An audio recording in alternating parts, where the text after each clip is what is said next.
Welcome to Midwest Paranormal Presents Paranormal Soup. I'm your host, Jason Bland, and tonight is live ITC Spirit Box sessions and open lines. So you call in and either want to speak to us, or do you want to speak to those on the other side, or whatever it is that communicates through these different devices. Tonight we're going to cover Necrometer, is a new one by Keith Weldon. We're going to try that one out a little bit tonight. It's just me and Jamie. I don't think we're going to have Rob, but I've got something new set up, so I should be able to have both my phone lines open and take your calls tonight. Now, I didn't schedule a guest for tonight originally. Like I said, this was my original night. I was going to do open lines. Didn't know I was going to do ITC. But I know Memorial Day weekend is probably a low turnout. A lot of people are busy or whatever to the show. So I don't like to put a guest in that spot. So I was going to keep this open lines. A little cozy audience here for the diehard Paranormal Soup fans. They're here on their Memorial Day weekend to celebrate with me. I hope you're having a good weekend. I am. Everybody knows I work retail, but I actually got Saturday off, and I got tomorrow off. I really can't complain. Thanks, boss. So, yeah, I'm here with you tonight, live ITC. If you're not familiar with that, it is instrumental trans communication with spirits, spirit boxing, basically. It's not a box, it's an app. And we're going to do Necrometer by Keith Weldon. We got a lot of weird. We're going to have an extended World Wide Web of weird tonight, too. Because it's open lines, and, you know, I don't know how many people are going to call in tonight or how many people are going to be watching, so it'll be me and Jamie talking about some weirdness, a lot of it going on. You know, it is strange times. Nobody told me there'd be days like these, in the words of John Lennon. We got a lot to get to, so let's go ahead and get rolling on into it.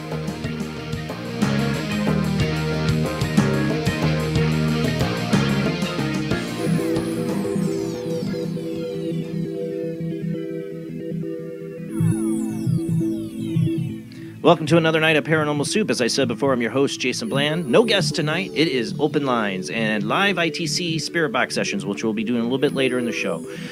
If you're new to the show and haven't been here for it, so we use apps, devices that have random, basically broken up sounds, and some apps do have words, but most of the time it's chopped up audio. There are no words. It's gobbledygook. You know, but sometimes it comes out as messages. Heck, we sometimes get live EVPs right into it, the show audio that didn't even come from the app. How do we know? Because the apps and the different spirit boxes. One time that happened, it was actual Spirit Box with Steve Huff, and it had reverb and echo on, and the voice that came through did not. So we never know what will happen on these nights. You know, I didn't give it a lot of plan or thought to do it, so maybe that won't help. You know, spirits got last minute notice to be here, but come on down, spirits. You can come have fun tonight, but you can't stay. That's the deal. I only do these once in a while because weird stuff happens in my home when I do. So I try not to do these shows. So for you here, it's special tonight because Jason's wife does not like me doing these shows because weird stuff happens. Joining me as always and enjoying the weird every time is Jamie D herself. How you doing tonight, Jamie? Doing good, thank you. Excited to do some ITC and try out Keith's new app. He's always got such awesome apps. They're always super convenient. Necrophonic's still my favorite. I don't know, becoming my favorite. Spiritus all the time. Spiritus is always my like. Spiritus is great. It's great. I like the Spiritus, but I don't know. I felt like I got more stuff with the Necrophonic. I think the Spiritus is great too. I mean, heck, it's got the visual stuff in it too. I mean, it always comes up something. This cool that he's got so many. There's like something for everyone.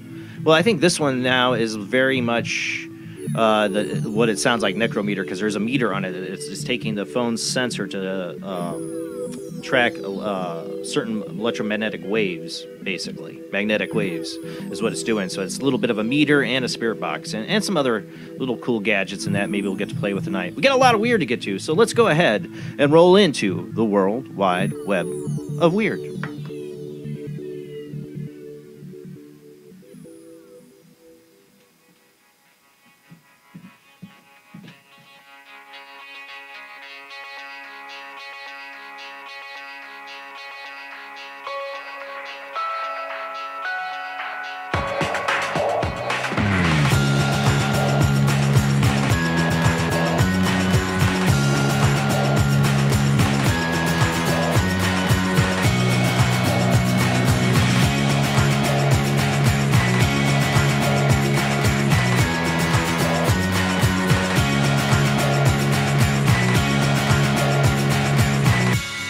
Tonight on the World Wide Web of Weird, I'm going to start off with the one that like everybody sent me, coworkers, my dad, through my mom. She's like, your dad wanted to know, make sure you saw this. Yeah, I saw it. Everybody has been talking about this. And this is something that's not recent. It happened back in 2021. But dozens of Marines, this is from the Unexplained Mysteries article, dozens of Marines witnessed UFO over military base back in 2021. And it is very reminiscent of the Phoenix Lights when you see the picture of this.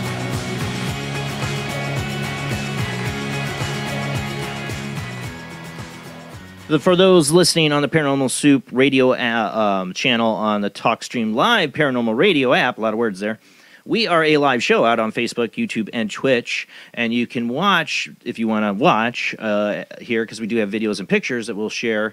But if you want to listen, I will narrate as best as I possibly can, and I do have to run the World Wide Web of Weird tonight. Rob had a gig. I'm sad. I'm doing an ITC night without Rob. I don't like that. I feel like he helps bring the weird for that. But we'll see how we do. I got Jamie at least. Like, if it was by myself, Jamie, I couldn't do it. I just don't think I got the mojo to get the spirits talking. The audience might. Katrina Cooper is here, definitely. I've been meditating in all day.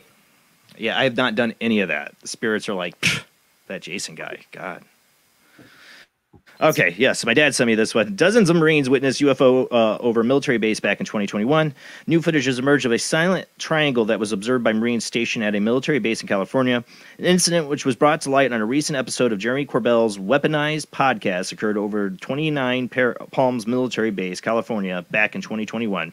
Several dozen Marines came outside to watch and film the phenomenon as it hovered silently over the Marine Corps Air Ground Combat Center at Camp Wilson for about 10 minutes. We all came out and looked. Those lights appeared out of nowhere, said one Marine. People were just kind of baffled. Nobody could recognize it. The soldiers were adamant that the lights were not flares, noting that they were familiar with what flares looked like and that this was definitely something else.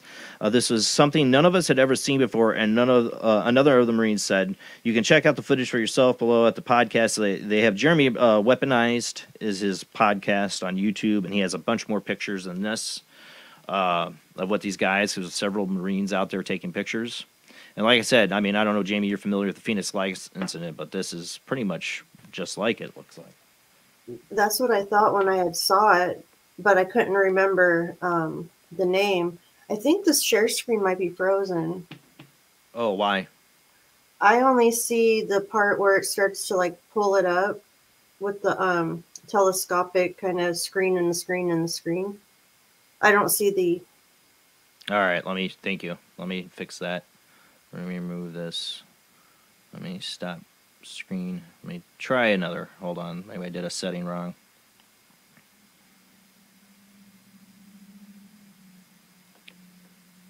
Tire screen. I always get the wrong thing. Tire screen. There we go. Sorry about that. Okay, let's try that again. Let me make sure, because I want people to see what it looked like. Now you see it? Yep. Good. Okay, that's it. That's the picture there. I'll zoom in on it. I mean, it's definitely old, blurry kind of picture. I mean, this is as blurry as it gets. There's more clear ones, I think, that he shares on the podcast. This is the one they had in the article. But, I mean, I don't know. It's hard to say. Let's move on. And then there was one where there was just 2 lights also with it. Yeah. All right. Speaking of you, yeah, go ahead. I think it looks pretty legit. Yeah, I mean, it's over a military base. Several witnesses. There's different angles, different kinds of cameras and pictures. I think Jeremy Corbell shows from different pilots, different soldiers on the ground. And there was no sound. Yeah. Next one here is also been shared around quite a bit. UFO halts airport traffic in Taiwan and Turkey. I've also heard just recently there was one in China too. Peculiar instance over the past few days saw airports in both Turkey and Taiwan shut down following sightings of a UFO in the vicinity. The weirdness reportedly began early Saturday morning when the Gaziantep airport in Turkey when the pilot of a passenger plane arriving at the facility alerted traffic controllers to an unidentified flying object that had been picked up on their radar at an altitude of probably 9,000 feet. The strange sighting proved to be so problematic that the airport actually shut down for a staggering 12 hours and canceled a whopping 26 flights as authorities investigated the situation, though it would appear that the nature of the UFO remains a mystery. Oddly enough, an eerily similar situation unfolded just a few hours later on Monday morning at the Taiyan International Airport in Taiwan. In this instance, a pilot reportedly spotted an unidentified flying object at an altitude of probably 1,000 feet. The puzzling sighting also prompted an airport official to shut down the facility. However, travelers in Taiwan fared considerably better than their counterparts in Turkey, as the sensation of traffic only lasted for a mere 40 minutes. Officials later suggested that the UFOs could have been a drone, but conceded that this was merely a speculation, as once again they were unable to come to any expert determination as to why the pilot had seen. You probably saw a light in the sky, drone, balloon, or UFO. But it's in a bad airspace. That's the only reason they shut down airports, is if it's not in the airspace it should be. So if it's a drone, they're really pushing it illegal. Of course, we have Jetpack Man doing that kind of stuff, I've heard. I'm surprised he hasn't shown up lately. Yeah, we've spoken the name. He will. We'll have that next week. Jetpack Man. All right, let's see. What's else been going on in the crazy, weird world we live in? Oh, yeah. Man, we've been covering this story for a while. And it just gets better and better. Elon Musk's brain implant. Let me move on to the next photo. I'm so bad at this. I'm so used to Rob doing it. He's not here. I'm just like assuming he's switching it over. No. Elon Musk's brain implant company Neuralink approved for inhumans studies. Yeah. Now it was monkeys. Now we're into humans. It was just a matter of time. Neuralink, Elon Musk's brain implant company, said on Thursday it had received a green light from the U.S. Food and Drug Administration to kickstart its first inhuman clinical study, a critical milestone after earlier struggles to gain approval. Musk had predicted on at least 4 occasions since 2019 that his medical device company would begin human trials for a brain implant to treat severe conditions such as paralysis and blindness. Yet the company founded in 2016 only sought FDA approval in early 2022, and the agency rejected the application. 7 current and former employees told Reuters in March. The FDA had pointed out several concerns to Neuralink, and we've covered this back then, that needed to be addressed before sanctioning human trials, according to the employees. Major issues involved the lithium battery for the device, the possibility of the implant's wires migrating within the brain, and the challenge of safely extracting the device without damaging brain tissue. Yeah, those seem very good concerns.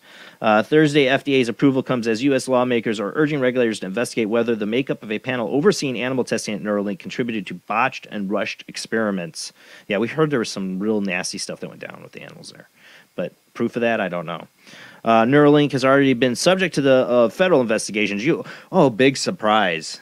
Like, he's not like the favorite of the federal government right now. Last year, the USDA Inspectors General began investigating at the request of federal prosecutors potential violations of Animal Welfare Act, which governs how research treat and conduct tests on certain types of animals. You know, but I'm glad, because I wouldn't be surprised if they pushed the limits on what they're doing with these poor animals. Oh, you know they have. 100%. Have you heard the rumors about what happened? I mean, they're just rumors, not verified. That like that lithium battery, like the thing overheating and monkeys' brains. I mean, we've seen the batteries, lithium batteries, blow up in cell phones. What happens when you have that inside a brain? We've seen them blow up in cars. We've seen them blow up in the electric bikes. Yeah, yeah. Put that in your head. Mm-hmm. It sounds like a good idea. Or maybe we can just, find new ways and I have to put lithium in there. Here's this next article. Electricity out of thin air. That's like the pipe dream, right? Well, somebody's claiming to it. I have my doubts. I do too. Another one. Yeah. Scientists invent device that generates electricity out of thin air. It might not sound like something out of a science fiction movie, but this intriguing new power generator, which has been developed by scientists at the University of Massachusetts, is the real deal. Impressively, it doesn't require any kind of conventional fuel, and it's completely clean, making a viable alternative to traditional power generation methods and a rival to wind and solar power. Comprised of a piece of material filled with tiny 100 nanometers in diameter holes. 100 nanometers in diameter. The generator works by pulling electricity from water droplets in the air. While efforts to do this have been attempted before, this particular air generator can produce electricity for longer than anything has ever come before it. One day we may get clean electricity literally anywhere, anytime by using air gen technology. The concept of ubiquitous powering, because in air humidity is 24/7 continuous and everywhere, computer engineer Yang Ya told Motherboard. The basis of the broad-scale power is that air contains a huge amount of electricity, so if we make air gen bigger, we can get larger volumes of power. That volume can certainly extend to usage for daily functions. Well, more power to them. I mean, I hope.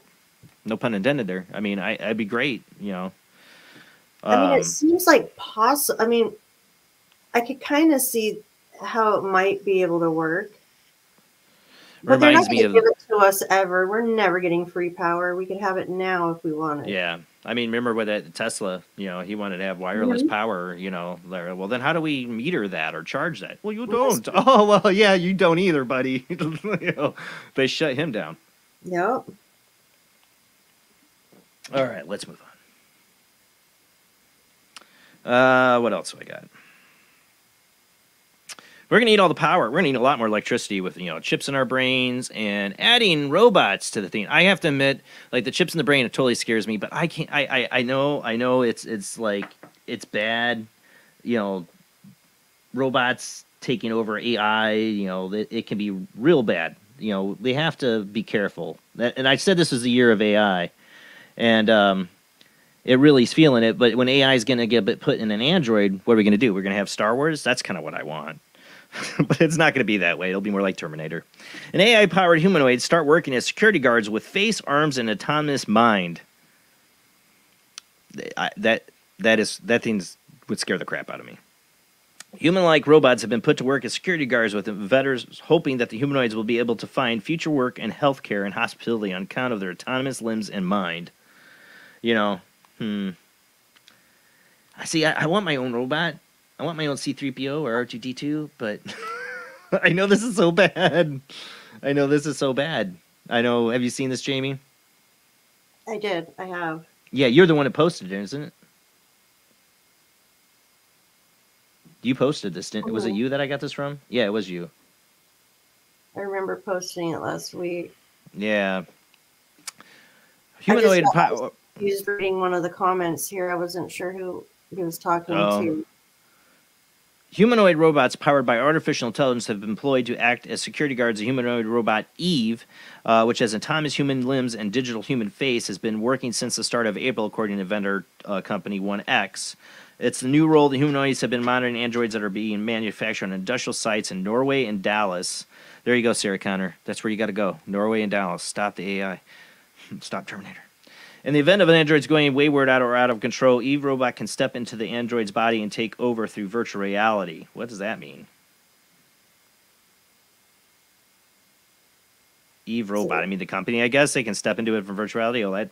Oh, that doesn't sound good either. No. That when somebody hacks it, steps in, and then uses your robot to kill you. The humanoid uses a camera system with alarm sensors and motion sensors to ensure they are monitoring their dependents. Mm-hmm. Yeah. The robot guards also. Go ahead. I'm not feeling very warm and fuzzy about any of that. I don't know. I mean, that's what they're going to do. I've been saying that's what's going to happen, like, in these cities. It's going to be like RoboCop. Exactly. You know, put down your weapon. I don't have a gun. I put it down. You know, like, put down your weapon. I think it'll be before 10 years. Yeah. Yeah. I mean, we're getting right up there. All right, let's move on. But we're going to need all that electricity coming out of thin air to power all these robots, man. I think the robots... Yeah, I think there was a Futurama episode where we had to get rid of the robots because they were hurting the environment. That's what'll happen.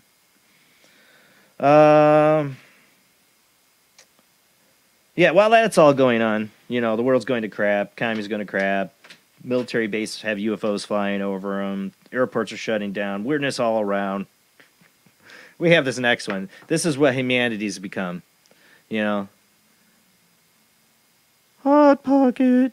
Kentucky man accused of shooting roommate for eating his last Hot Pocket. In a bizarre story out of Kentucky, a man was arrested for allegedly shooting his roommate for, of all things, eating their last Hot Pocket. The strange dispute reportedly unfolded this past Saturday evening in the city of Louisville when Cliff E. Williams went to dine on one of the popular microwavable turnovers and discovered to his profound chagrin that there were no more of the meat and cheese-filled snacks he found in this freezer. The hangry man's attention soon turned towards his unnamed roommate, who copped to eating the coveted final Hot Pocket, leading to a brawl erupting with the two men. During the melee, authorities say William pelted the man with tiles, which led to his roommate to understand to flee and residents in hopes that cooler heads would prevail. However, according to police, William was not done fighting as he actually grabbed the gun, chased after the perceived thief, and he was pissed. Hot Pocket! And fired a shot which struck the man in the backside and shot him in the ass. Cops eventually arrived on the scene and arrested William for a second-degree assault. Attempted murder. That's what it should be. It should be. Second-degree assault? And force with a deadly weapon. I mean... Yeah. What the hell? Weapon. What? I mean, what? With a deadly weapon and attempted murder, you would think. I mean, people are... Convicted could face 5 or 10 years in prison for his misadventure. Oh... Hot Pocket. Hot Pockets are nasty. So I think they are the nastiest thing in the world. I've never liked... Like, there's things I liked when I was a kid that I eat now I think are nasty, but Hot Pocket, never, at any point in my life have I ever wanted one. I tried one when I was young. It was nasty. I know it's still nasty. I think I did give it another attempt, and it's like, nope, this is gross. I liked them when I was younger, but they're just... every time it's, like, hard on the ends... Crap, it's gross. 3,000 degrees. I don't. You want to know where that meat is from? You know? No, I don't. Yeah. That's the other thing. I'd have to squirt all the insides out to try to eat the bread that wasn't hard. Hot Pocket. Filling anyway. But people fighting at Taco Bell, or what was the restaurant recently where they were slap fighting over the counter for like the last. Yeah, but that's what I'm saying. Like it's like everybody's fighting or violent and treating each other like crap. You know, like I mean. What is this world coming to? I mean, like all this craziness is going on. People are fighting over Hot Pockets, shooting each other over Hot Pockets. People are just popping off for no reason at all. Like nobody seems to stop to even think what's going on and evaluate a situation before they react anymore. People are just reacting. Like zombies. Like zombies, yes. Yes.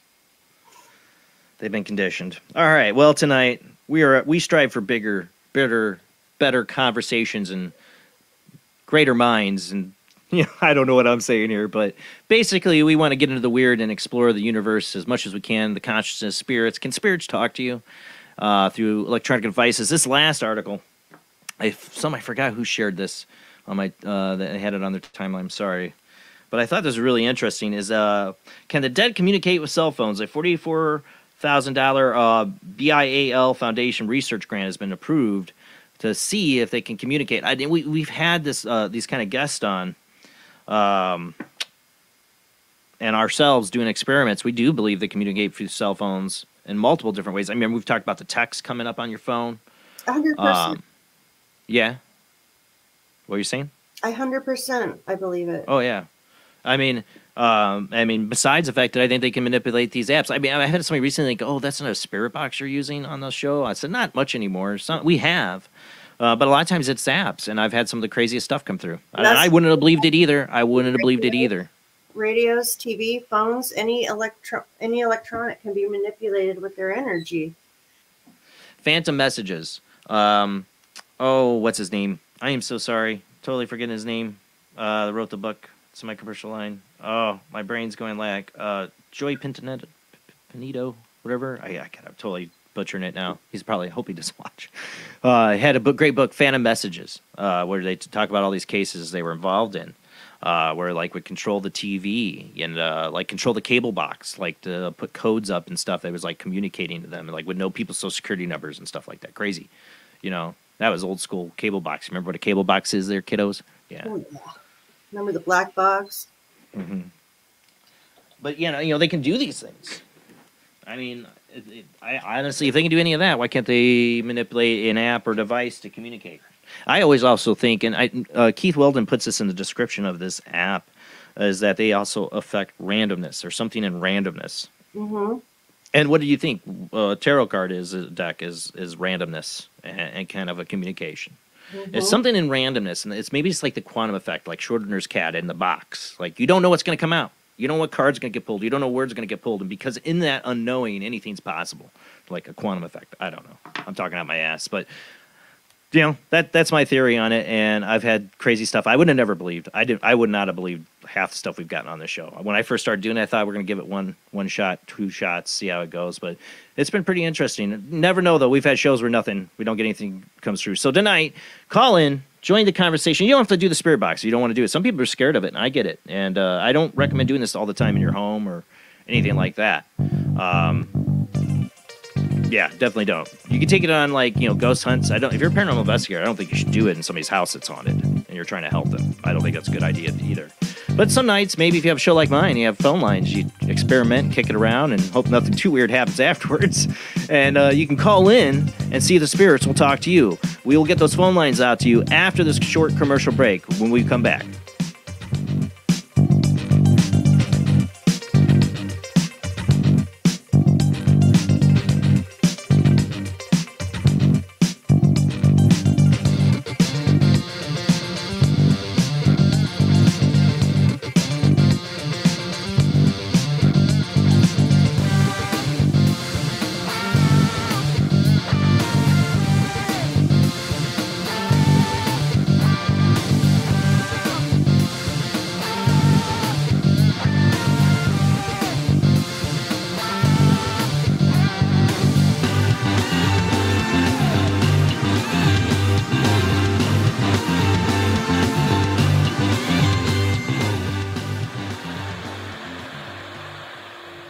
Join us every Wednesday night at midnight Eastern Standard Time for Weird Wednesday, the live stream, with your hosts Jamie, the Living Dead Girl, and Rob, the Phantom, where we'll talk about all things paranormal, including zodiac, astrology, tarot card and oracle card readings, live ghost boxing and spirit communication, where we'll do Voices from Beyond, the Cold Case Files.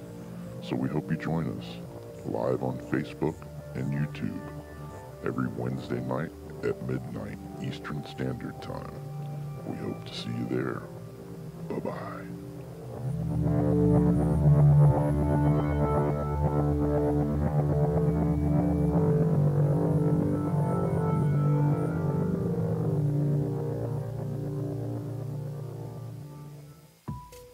Since 1948, Fate magazine has brought you reports of the strange and unknown, all of them true. Fate Radio is carrying on that tradition, bringing you the unusual, macabre, strange, and bizarre. Join host Kat Hobson Sunday nights from 8 to 10 p.m. Eastern on WBHM Digital Broadcasting.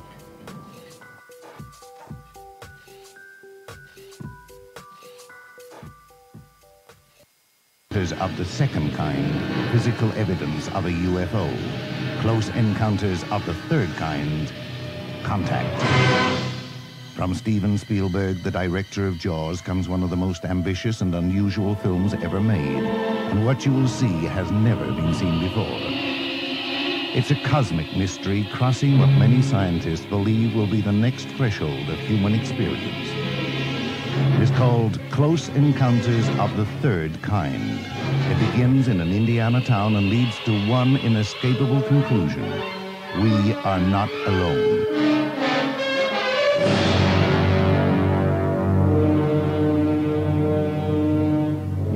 Close Encounters of the Third Kind. Certificate A. Now showing at the Odeon, Leicester Square. The international chart-topping, Haunted Horror of Haverfordwest has been described as terrifyingly real, a must-read, shocking and chilling brilliance, genuinely worrying, utterly frightening. Don't read before bed. Described as one of the spookiest writers out there, best-selling author G.L. Davies presents Haunted Horror of Haverfordwest, the true paranormal account that is shocking the world. Dare you enter? Dare you read? Haunted Horror of Haverfordwest is available on Amazon, Barnes & Noble, Kindle, and wherever books are sold. Pray you never have to live there. This is the sound of a space clock aboard a U.S. satellite 180 miles above the Earth. No one winds up this timepiece. It's powered by a tiny battery, a battery that delivers power for years without replacement. Now the same type of battery, the Duracell battery, can bring new reliability and long life to your battery-operated equipment. Radios, cameras, toys, all run far longer. Duracell batteries, the long-distance power cells, outlast any ordinary battery. The same type of battery that keeps space clocks running for years can bring long life to anything powered by batteries. Dura, as in durable. Cell, as in power cell. The Duracell battery, made by Mallory. Are you intrigued by Paranormal Talk Radio? You'll love the new Paranormal Radio app from Talkstream Live. You'll find a great selection of talk shows covering UFOs, ghosts, strange phenomena, and much more. Download the Paranormal Radio app now and start listening to the very best in paranormal talk entertainment, including the network you're listening to right now, the Paranormal Radio app, free in Google Play and the iOS App Store. Switch to DCS ranging. 240, nominal to profile. We're in the pipe, 5 by 5.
Tonight is Open Lines ITC Spirit Box Communication Night. Yeah, that's a big one. That's a lot. But it's Open Lines. Call in. You can talk about whatever. You've had a paranormal experience you want to share, or get my take on, or Jamie's take on, or join the discussion. I don't care. Whatever. Or you want to see if the spirits will talk to you. We got Necrometer by Keith Wilden. We're going to try that new app out tonight. And I'm probably pull out Necrophonic because that's my favorite. We'll try those out tonight. You can call in. I always say, when you do this, have an intent. Don't just willy-nilly call in. Like, have somebody that you've been thinking about, or somebody you can call on to try to communicate with. I can't guarantee anybody will come through. And a lot of times we don't see it until I go through and review these, which is going to take me time. I do have to go through and edit these, and I tag them, and I listen before I come up with a final tag. And maybe my tags aren't the greatest sometimes, but I try to give the best tag, which is basically me saying, I think it says this in this spot. But a lot of times the stuff we hear doesn't happen until afterwards. But sometimes we hear it live on the show. You never know. Got to call in to try. And I think it's your guys' if we all, what is that? To make Tinkerbell? What do you have to do to make Tinkerbell come back? I don't remember. I can't make the analogy. Basically, we all will it. They will come. Everybody use their focus tonight. Digital seance it is. See if we get the spirits come through. Hope everybody's having a happy Memorial Day weekend. You can, like I said, you can call in about anything pretty much tonight.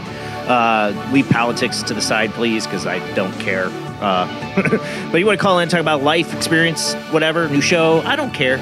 Come on, join the conversation. We're all just hanging out. I don't know if we'll do the 3 hours or not. We'll see. It all depends on you guys tonight. But let's go ahead and get rolling on into it.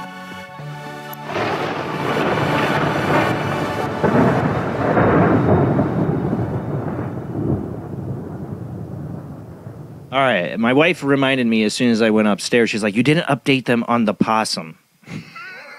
You remember the possum ordeal, right? I didn't. I didn't think about updating you guys or anything. I forgot all about that. Last Sunday's show, y'all heard about the possums, the little baby possums that day that we ended up taking in because the mother possum decided to die in my shed. And there was 2 baby possums, and my sons named them Ghost and Shadow, even though I insisted from the moment they saw them, I said they are not pets, we can't keep them. But the next day, Monday, we did take them to a clinic that will turn them into Humane Indiana, which basically rescues these kind of wildlife and gets them back into the wild. We took the boys, we waited until they got out of school so they could say goodbye, which wasn't much of a goodbye. We had to hand them the box, and that was it. There's all these dogs in there, and that's it. My oldest son's like, that's it. No more excuses. We're getting a dog. Which I have like 3 applications out on dogs right now. Like, yeah, I know. I've been putting that off since we lost our other dogs, Bella and Asia, a few years ago. Both passed with really close to each other. It was really hard, and I've not wanted to pull the trigger on getting another dog since. But my sons won't let me get away with that anymore. But the phone lines are open, and you can call in. Hopefully everything's working right. I don't have it on Do Not Disturb, right? Nope, I don't. Join the conversation. I got more articles, too. I can pull up. Where was I? I saw this one. One of our favorite topics is reincarnation. Let me find the file. There we go. You see that, Jamie? I do, and this story is amazing. Yeah. 7-year-old, and somebody just called in, just hang in there, we'll get your call in a minute. 7-year-old fashion designer claims to be reincarnation of Gucci. Max Alexander started designing dresses when he was just 4 and believes that he is the reincarnation of, how do you say Gucci's first name? I'm not sure. Gucci, we'll say Gucci. Guccio. I didn't know much about Gucci, so I don't know how to say his first name. Reincarnation stories involving young children who possess inexplicably detailed memories of a former existence have been around for years, but this is the first time we've heard of someone who claims to be a reincarnation of a famed fashion designer. From early age, 7-year-old Max Alexander exhibited an unusual level of interest in fashion design to the extent that he even asked his mother to get him a mannequin. We were at a dinner during the lockdown. He just literally announced, "I need a mannequin." She told People magazine. He was very serious, no laughing. I was like, okay, I've never seen you interested in fashion. What are you talking about? He said, that's because I don't have a mannequin. If you give me a mannequin, I'll show you. He just started making dresses. It was a crazy scene. I ran and got my husband. I was like, come out of your office. You have to see what Max is doing. It's crazy. Compounding to the mystery is the fact that the youngster had never been exposed to fashion design beforehand, meaning that he had seemingly taught himself all the skills and knowledge, so he really be the reincarnation of Gucci, or is there another explanation? And I wish I would have put a picture of the kid up here. I used their article. I should have, because this kid is like uber adorable. Like, I want to pinch his god blessed cheeks. So adorable. Oh my god.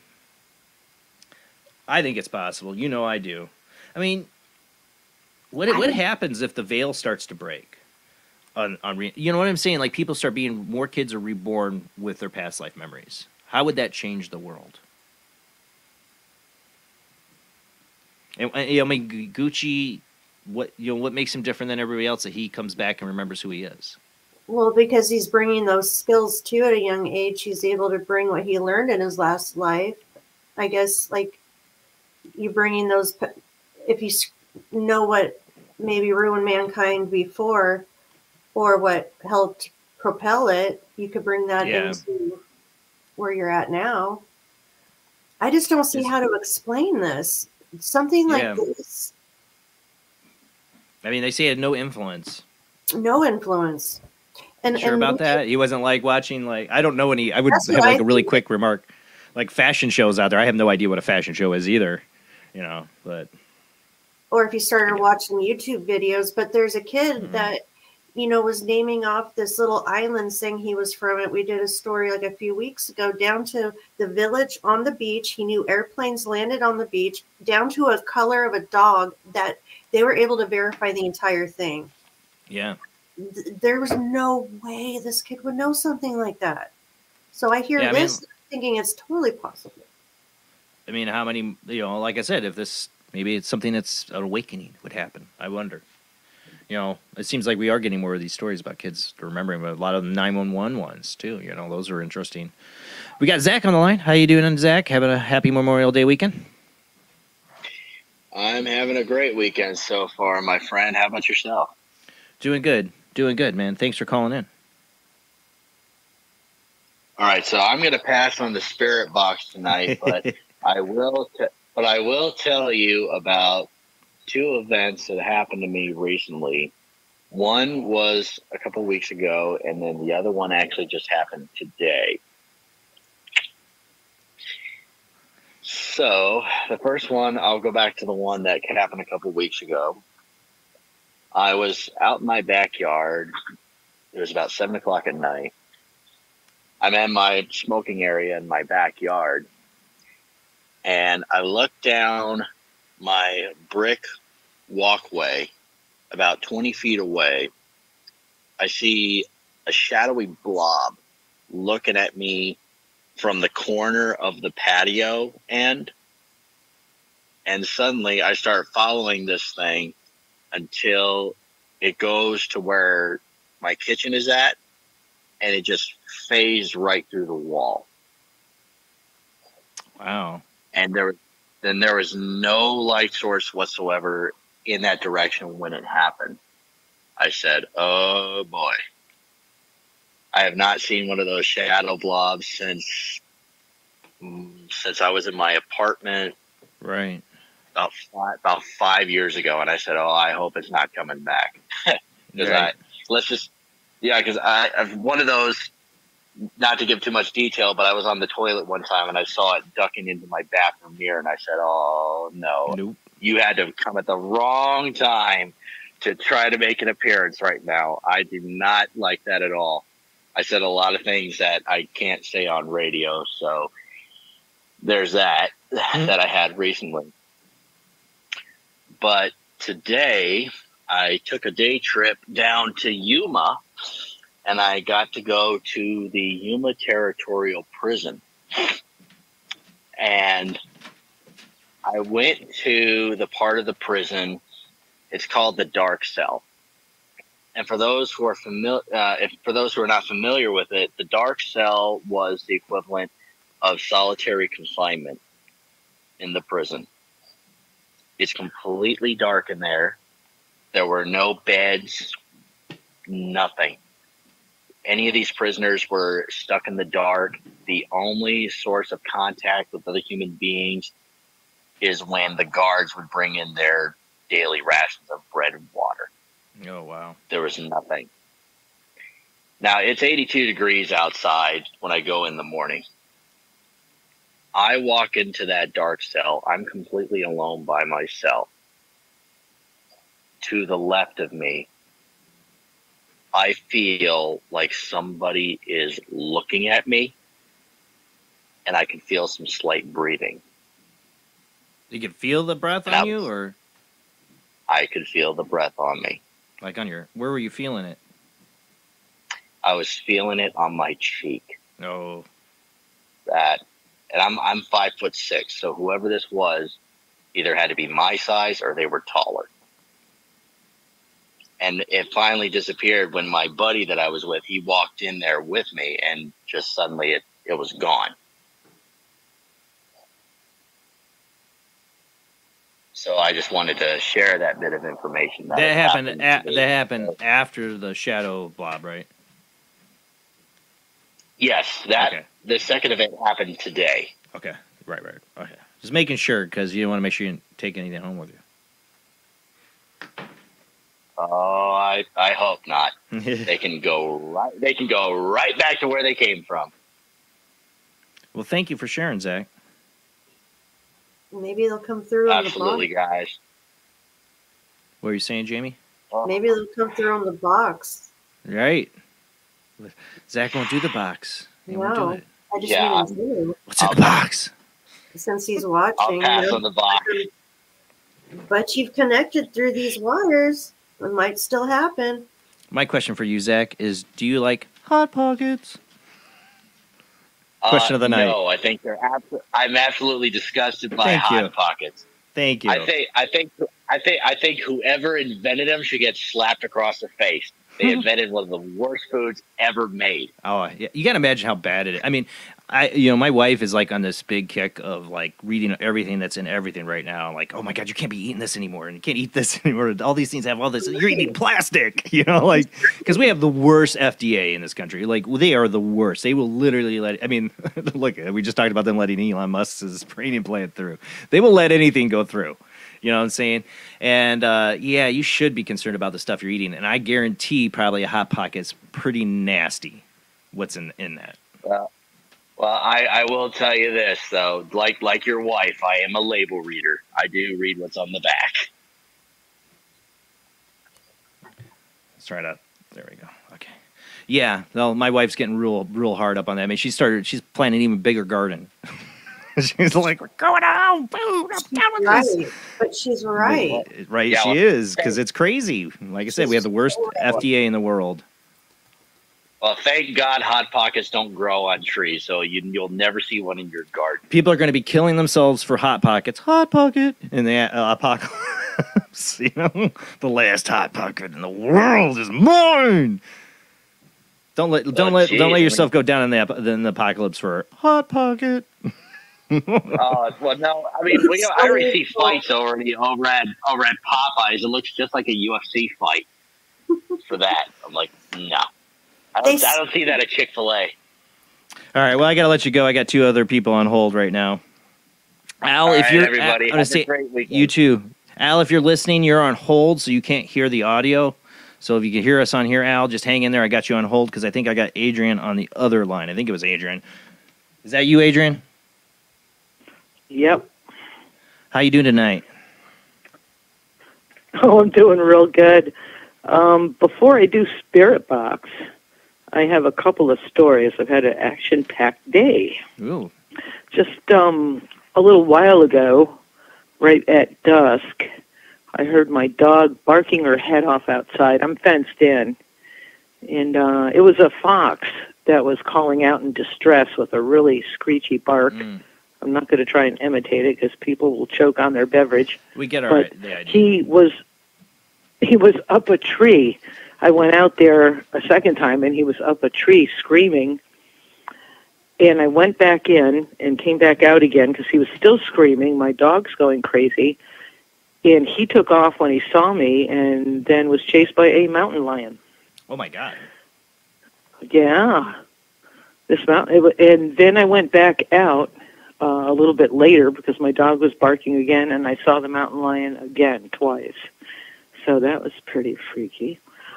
And in coordination with the Spirit Box tonight, I'm going to give you a little backstory. Today, I do house cleansings and whatever for people who need help with spirit. And there was a person in next town over who lived in an old they redid a barn. It held hay, and down below was where the animals were. It's a really cool-looking house with wooden beams and floors, and you really just, it's great.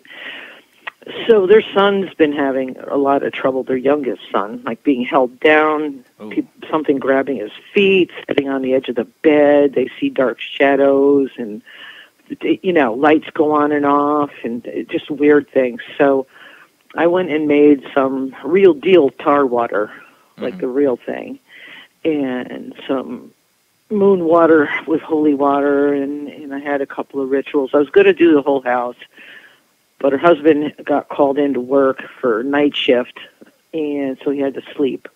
So I could only do the son's room. I'm going to go back and do the whole house. Yeah, if you don't do the whole house, but I had bought my... Right.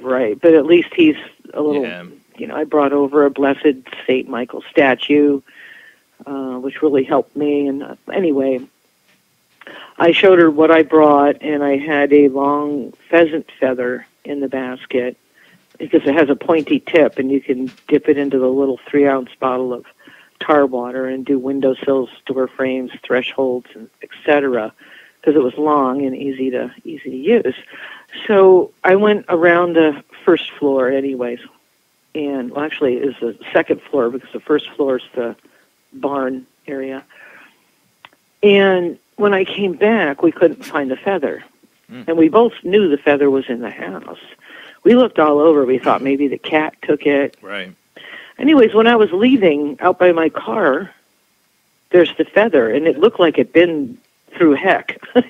It was all messed up looking, and it was a pristine feather. Yeah. So we think the ghost took it out. There's more than one spirit there. Even the babysitter's seen some lady walking around. Very bizarre. So that area is strange. It's right near a river that runs south to north. Yeah. There's like water. And yeah, when I went into the living room, I could feel this energy that went horizontally straight across. She goes, "Oh, you feel it too?" She said, "I have to keep on moving the couch." I'm like, "Oh yeah, I get it." So that was fun. But I'll be going back there because they need help. Sounds like it. And the river thing you said. Sometimes I've seen, how I've been on a property that had such a high water table, like almost like a river under it, such a spring under it that it was causing like my EMF meter to go off. Like there's just this one runs there. Backwards. Yeah. This one runs backwards. They see UFOs often. That whole area on the town next to me, and by that river area, there's quite a few sightings. So. I've heard rumors there was a lot of underground activity. I mean, if it's that active and it's that kind of like, Skinwalker Ranch kind of activities, weird stuff like that going on, I don't know if you can cleanse that. You can make it better. You can make it maybe better. You can help clear the energy maybe. But they might just be living with weirdness forever there. Well, I gave them a lifetime supply of tar water. You don't need much. So. At least the kids' room felt really good, when we finished. You could just feel the difference. You could feel the changes in the house just walking around. It was a real wow factor there. I don't even think you had to be a sensitive to figure it out. So who are you going to try to communicate with tonight? Well, I would like to know the name of the person who took my feather and put it outside. That was pretty interesting. That was like a teleportation. Probably. There's like 3 different modes here: human, robot, or whisper. I'm gonna go with human. There's a white noise mode, but we'll keep that out for now. Let's try. This is the necrometer. I like the whispers with his also. Let me know if you hear it when it comes on. Did you hear that? Yep. Okay. Yes, I can hear it. Okay. Talk to him, Adrian. Okay. So, discarnate spirits, my friends, the ones I had a long talk with today, I know you heard me. I know you understood what I said. Any of you can speak up, but I would like to know I want to know your name, who took my pheasant feather from my basket and put it outside of the house. Oh, shoot, there was something there. Can you say it again? Can you say your name? Were you able to understand what I said when I was in the living room talking to all your spirits?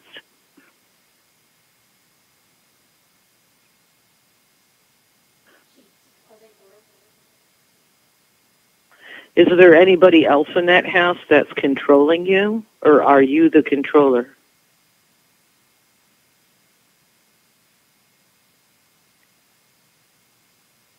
Did you know I was coming there today? I think you knew I was going to be there. Jason? We're not hearing really the box on our end. I don't know if it's just going through the phone, maybe. Oh, you're not hearing it? Phone. I can hear it. She hears it. All right, hold on. I hear lots of echoes. There's nothing very clear at all because I'm on a phone. Yeah, I can just hear I can tell there's something going on. And I don't have my headphones. Mm-hmm. But someone just said they can't hear it either. Yeah, is there a young... I would like to know also, spirits, if any of the family's relatives are there, aunt, uncle, grandparent.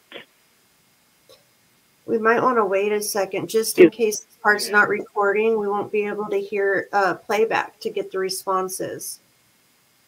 Because if we don't hear it in real time, we'll get it on playback. I don't know if this is recording right now. Okay. Well, just let me know when I should all right, Maine. Get back to it. Try this now. Clarville Creek. How about now? Here we go. Are we recording? Do they hear Should that? I just kind of start over? I can do that. Spiritual. I just have a couple of questions I'm going to repeat. Anybody who heard me today in that house, I helped the family with. Say your name again.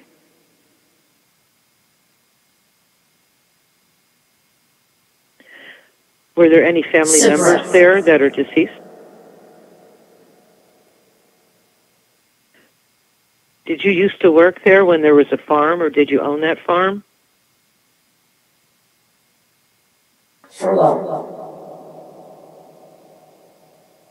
Who was the ghost lady who was in the kitchen that the babysitter saw?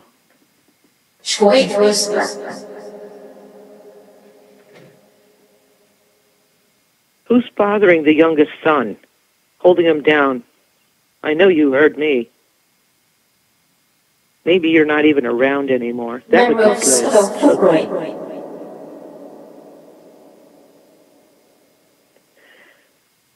Now, I know I did contact the grandfather, who was a fireman. The message you gave me was received. Something about wife with you? That's something with her. Yeah. Is some of this in reverse? Because he, it's chopped up audio. But yeah, probably. The grandfather, who was a fireman, of course, his son is the homeowner's father, and I didn't understand the message. He said, "Thank you for taking care of my son," which means his grandson's taking care of his dad, which is the grandfather's son. So that was pretty cool. All right, is there any last words you have? Any last messages before I say good night? Something about we're coming over. I want to. No, that's okay. I'll pass. I don't know what the last part was, but I heard we're coming over. I heard that. I don't know if we heard. That's what I heard. Well, you know, if I have something happen here, I'll just call back. But my house is pretty well protected and warded off. So I'm not afraid anyways. All right. Well, if any of you out there in the spirit world were veterans, I want to say thank you. And to all who hear me now on air, thank you all the veterans. Appreciate it. Have a good night. Thank you, Adrian. Okay. Later. Later. All right. Now we should be, let me switch. There we go. Why does it still say hold? Wait, there we go. All right. You there, Al? Oh. Yeah, sure am. Yep. Yeah, I can hear myself in the background. Caught you by surprise. Oh, yeah. Thank you. Hey, I'd like to try the Spirit Box. Here's the thing. When I try the Spirit Box at home, I have 3 different apps. I can never get the darn thing to work. Or if maybe it's too much, maybe I'm not getting what they're hearing. But when I do it with you, it seems to work. The last time that I tried it, and I told you this story before, is I was doing it, after I was on Heather, what's her name? Heather. And yeah, I know, I was just being smart butt there. Yeah. Anyways, so I did the bed, and then I tried it, didn't seem to get anything. Next day, my phone on the screensaver had a picture of a Ouija board, and it actually you could go to Google Images and you can pull this up, and it says, "Leave us the F alone." Wow. And I'm not kidding. Yeah, but yeah, that's the only time I really got some type of hit by myself. The last time I did it with you on Heather's, remember your children kind of went a little, yeah. So I hope I don't scare them. So what I want to do is, since it's Memorial Day, I want to talk to my battle buddy who recently passed from a heart attack. And boy, this was rough on me. Sorry for your And okay, so yeah, well, we're all getting old. What can you do? So is the Spirit Box on? It is now. Okay, let's try this. Skip. Are you there? I've been trying to get a hold of you, but I can never get a response.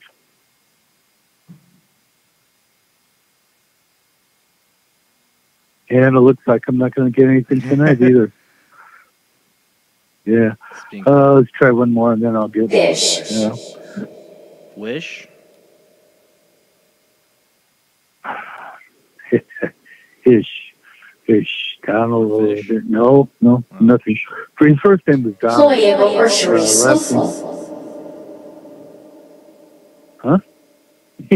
Last name. Huh?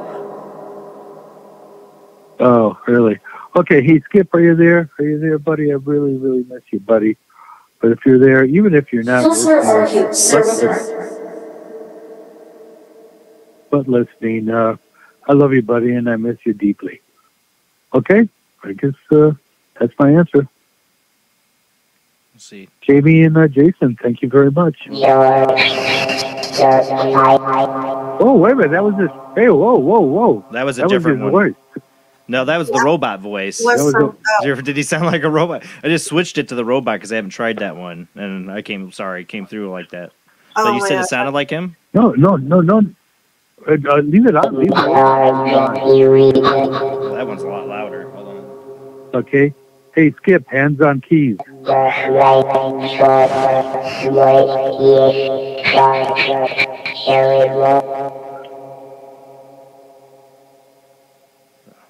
And the response to that is supposed to be key turn on my mark. And then we do the countdown, and then off they go, the missiles. So, what we never did, obviously. But, okay, hey, thank you, guys.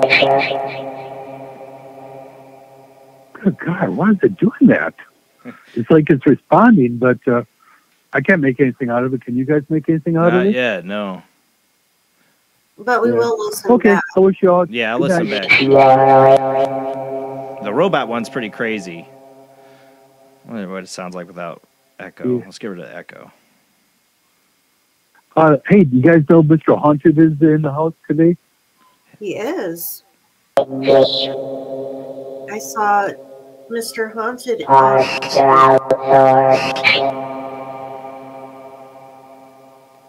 Jimmy, oh geez, how did you say his last name?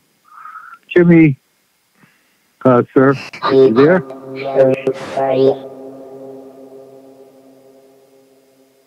Almost sounded like I said it right here. Oh gosh. But I don't know. Oh, no.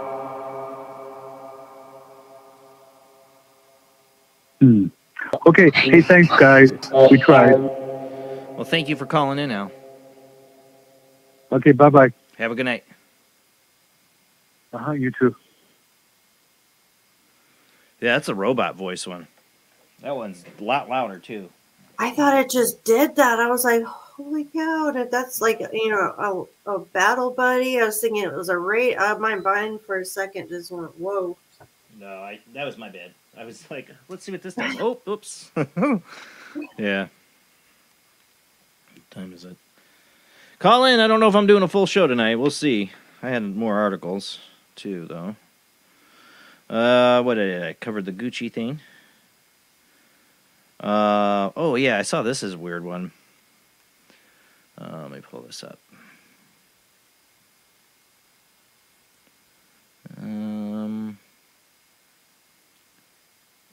Was it this one? Yeah, man struck down with real-life Groundhog Day symptoms. In the classic 1993 Bill Murray fantasy comedy movie, Groundhog Day, the main character, a cynical weatherman, finds that he repeatedly experiences the same day over and over again. Yeah, if you haven't seen the movie, I don't know what to tell you. With everything playing out exactly the same way every time. While the movie is undoubtedly fictional, medical reports have highlighted the real-life case of a man in the 80s who claimed to be experiencing exactly the same thing, a blight for a very different reason. Whenever I go, the same people are on the same side of the road, the same cars behind me with the same people in them. Same person gets out of the cars wearing the same clothes, carrying the same bags, saying the same things. Nothing is new. Problem got so bad that on one occasion he called his ebook manufacturer to complain that the device kept showing the same pages, while on another he phoned up a repair technician to ask for assistance because his TV was showing the same shows every day. Unlike Bill Murray, however, the man wasn't struck in the same time loop. Instead, his experiences, according to doctors, were likely complications associated with Alzheimer's disease. The condition is known as déjà vu with recollective confabulation. Sadly, according to the report, he was never able to find a solution. So imagine every day you see something. But that's what doesn't make sense for me is like with dementia, Alzheimer's, you're forgetting things. It's just like, how does something seem like you've already seen it? If you would know it, if you, like you said, it's the same people. Could he? I wanted to, would be interesting to know what this man's experience actually was like, to make you believe you're getting the same thing, and you're seeing the same shows every day, you're seeing the same people every day, even though I don't know how the mind would warp that to make you think that. I have no idea. I mean, I've never heard that. That's the first time I've heard that. I know. I read that, and I'm like, how would that work? You know, how would you like always see it? You know, even though it's the next episode of, this is 1980s. I don't know. You know, my brain's going blank with a team. Like, you know, I mean, maybe because all those shows were so formulaic, whatever you say, that it just seemed like it. I don't know. You know, you always knew they were going to have to put the B.A. Baracus in a plane, and they're going to have to drug his milk. And you never know formulaic. what to the brain can do. Rob just read one the other day where there was a man, he got shot in the head, like through and through, and then he started seeing everything in like reverse and upside down. He'd see people walking on ladders upside down. Oh my God. How did he stand himself? You know, like, how do you keep your equilibrium like that? That's crazy. But yeah, for this guy's brain to convince him every day that he's seeing the same thing every day. Like, how? Like, just, you know, they say it's a form of Alzheimer's, but to be that consistent. I mean, Alzheimer's, I've seen it up front and close, sadly, and it's horrible. Yeah. I wouldn't wish it would have been my worst enemy. And, I mean, you lose grasp of words and names for things, and people. who you are and where you are. And, you know, this guy is like, I remember where I was. This is the same thing every damn day. This just seems totally different than Alzheimer's. It does seem totally different. I don't know how many, I wonder how many cases there are of that. I've never heard that. But what makes me scared about this is that I get this guy's feeling sometimes. Like, I know I have not seen this show. I have not seen this movie. But then there would be a part of me is like, I've seen this movie. I've seen this show. You know? Like that deja vu. You know, I don't know. But it's crazy what the brain can do. Phone lines are open, guys. Don't know how much longer to do a show. Got to call in. You know, the fluoride calcifies our brains and probably, you know, has all sorts of effects. Something else could be calcifying on some part of the brain that... Well, like I said, we have the best FDA out there, so God, you know. Right. All the stuff we're consuming, eating, you know, Breathing. 5G. Yeah, I don't know about that, but I do think electromagnetic, you know, we should be a little concerned about all the EMF we're putting out there and how it might be affecting us. I don't know. Might be cooking ourselves slowly. Graphene in us. Putting what in us? Graphene. Oh, graphene, yeah. Which gets conducted by those things can control it. Well, where's my tinfoil hat? You know? I mean, it's like, I always say, you know, my kids are like, well, why did they put all this stuff in the food? Why? I'm like, because, you know, there's a whole medical industry out there making a bunch of money off it. I don't know. And filler right now because... It's cheap. I don't know. Yeah, and because we're running out of food, so like the rice, they're putting plastic particles, they're doing things to fluff stuff out. I really think that they're already integrating flour cricket and things into like Pillsbury and other foods because I'm tasting the difference. And you have to assume if you're already running out in the world, there gets to be a point in time where you're going to start noticing things taper off. It's just what's got to happen. I don't know about you. How many of you out there tonight? You can comment in the chat room on this. This is a simple question. Now, I gave up eating fast food not to say I don't once in a while, but I was real bad. Like every lunch break, I'd be getting McDonald's or Arby's or whatever, you know, Subway and Jimmy John's and all that. I gave it up. I bring my lunch. I bring a veggie lunch, even though I'm not a vegetarian. It's just easier to make. Try the Morningstar Buffalo Chicken patties, veggie ones. Those things are amazing. So I bring those to work, bring my lunch every day. And I stopped eating fast food, but now I can't. I literally hardly can eat any of it. Like, I mean, I even just fried chicken from a supermarket that we always go to is really good. It made me violently sick. Mm-hmm. You know, like trying to eat it, and like McDonald's, heck no. Burger King, I gave that up like a year ago. That was one that first started affecting me really bad. Like I can't even touch it. You know, how many of you out there feel like you've tried to eat fast food lately and you feel like it's making you sicker than it normally did? YouTube's like, unmonetize. McDonald's gives us a lot of money. I haven't had fast food in a long time, but I know when I would go from not eating fast food for a long time, and then I would get like all sick and stuff. And then if I ate it the next day, I'd be kind of like acclimated to it, and then I could handle it. So it's always those in-between times. Almost like you have to build up a tolerance to it, I think. I probably had a huge tolerance going there for a long time. How badly I ate that crap. And just totally take myself off of it. And when those, you know, you have kids. And, like, I got one kid that does karate almost sometimes 4 nights a week. Sometimes 1 night a week, depending on his mood. But, you know, when those nights happen, you know, it's hard. I get off late or she's got to take them. And then we're like, oh, what are we going to make for food? And it's like, oh, get fast food. I mean, I think the other night she had that. She's like, do you want anything from McDonald's? I'm like, nope, I'll make something at home. Not gonna even play with it, you know. It's just I feel like they're crapping up the food even more. They really are. They're injecting, and I'm not gonna say with what because I don't want because you will get taken down. I will get taken down. Don't.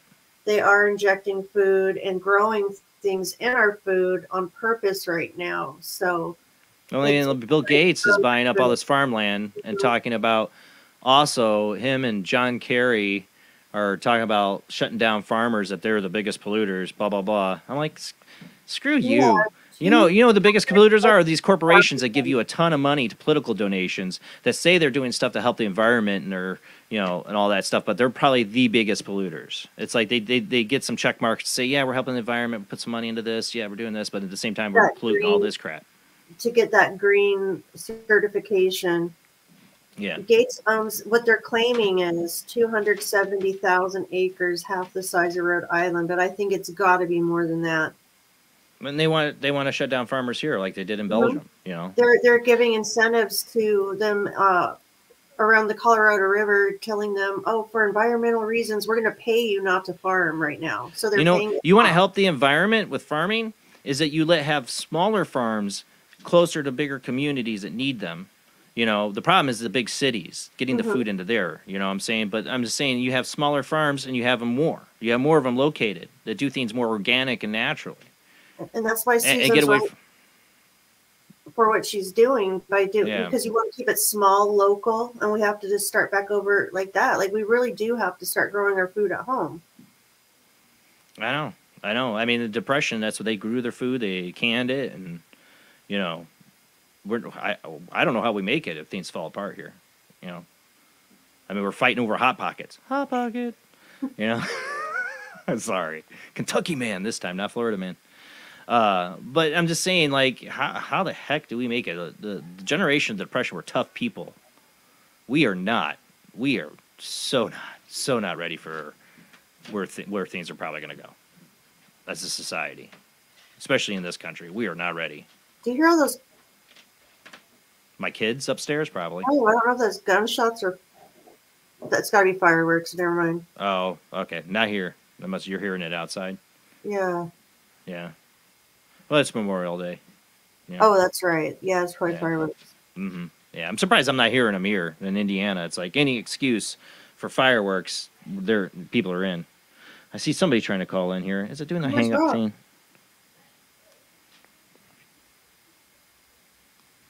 Someone said hi, Rob. All right. If it hangs up on you, I will... Oh, here's somebody's trying to call in. I think we got it. Who do we got on the line? Surprise. Hey, Dee. It's me. Hey. I told you I'd be back in 10 minutes.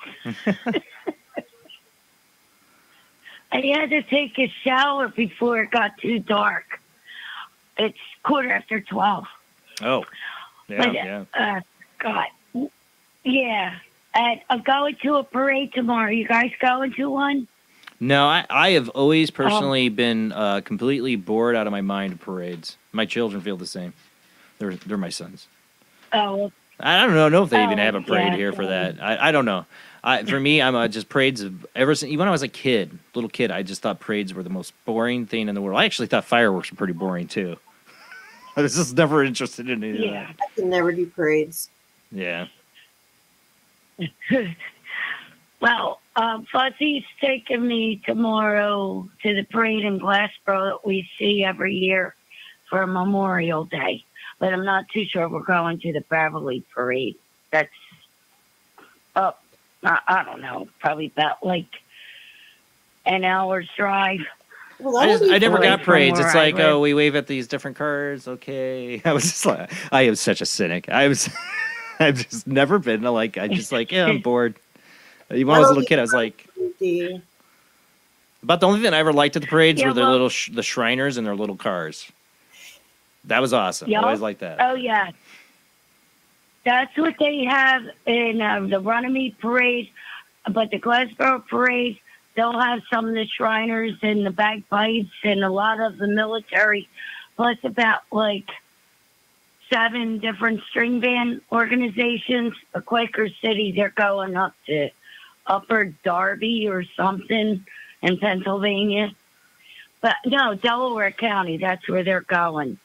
And but at least I'll be happy to go to Glassboro. But Beverly, they don't have no string bands, just military organizations. Last year we went, and it was only like 5-minute parade. They really cut back down. I'm glad you're able to get out and go have fun, Dee. Yes, me too, Jamie. Me too. I know I've been stressed out with different things, and just going to work out trying to get my driver's license back, mailed out that paperwork, and then that whatever check thing, whatever that's called. Hopefully that will work out. I don't know, something about the income tax with the homeowner crap that they keep changing. Yeah, adulting stuff. I'll just, yeah. So, oh yeah.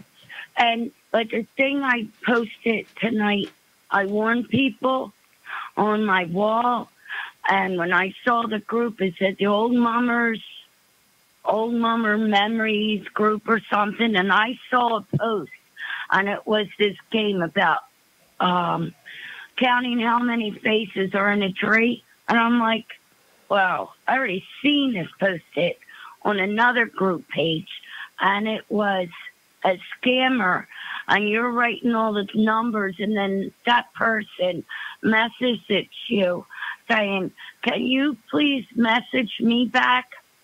And it's all over on everybody's numbered answers. So I quick sent a private message to my friend Madeline that it's fake. And I posted on my wall tonight, wishing everybody happy Memorial Day and all about that page, just to let everybody know. And then I saw the administrator, and I said, I got to go in this page. And so I told Ken Schwartz, send him a private message to tell him you got to go on your page. Has nothing to do with mummers. Well, yeah, and you got to watch out for any. There's so many of those scams, like any of those posts you see where it says, "Oh, you won't believe who died," or "Wait till you see this," or anything that's you. Yeah, don't click on any of that. This is you. Yeah, or is this you? If you get that message from somebody, delete it and let them know they're hacked. Mm-hmm. I did see some of that. I did see some of that last night, and this one's today. Well, it's every night, every day. And, yeah, but I did see that, and I messaged Ken, and when I saw him that he deleted me, blocked me from Facebook Messenger, I went into that post, and he took both of those non-mom things out, and I'm glad that I let him know. Yeah. But I wanted to say, I'm really thankful Wednesday after coming back from Dr. John's office. That's my physical therapy. I drive him nuts, and I won't be back till the fall, which Dr. John will have 5 months of vacation time without me being there. So when I got home, the medical transport dropped me off, and I saw something strange sticking out of the sidewalk. And it was a fold-up dollar bill in the crease of the driveway and my sidewalk by my fence. And I'm like, wow. I went and picked it up, and it was like as if Spirit folded up and stuck it in there. For you, left you $1? They need to leave me $1. Leave me a lot of dollars. Yeah, don't worry, it's here. But I just wanted to thank Spirit for putting that dollar bill in there. Do you want to do a Spirit Box session? Oh, yes. Well, let's get going with it, because it's getting late. So I know. We got to get some sleep before tomorrow comes. All right, so I got it going here. You go ahead and talk to him, D. Okie dokie, Smokey.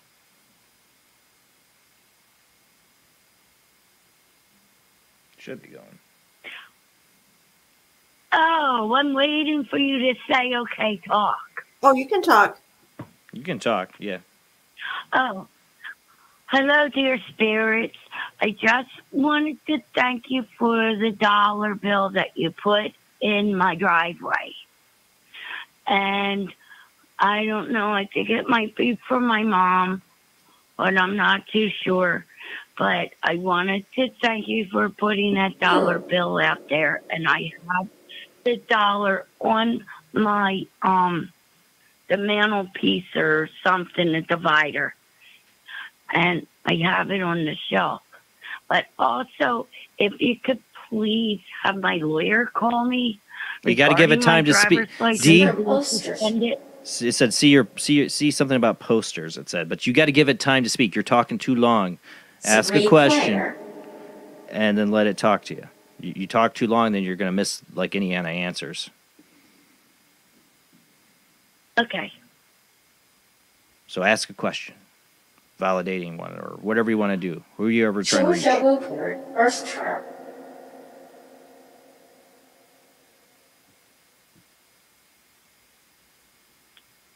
So is this dollar bill?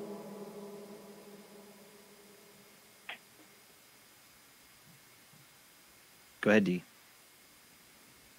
So is the dollar bill from my mom?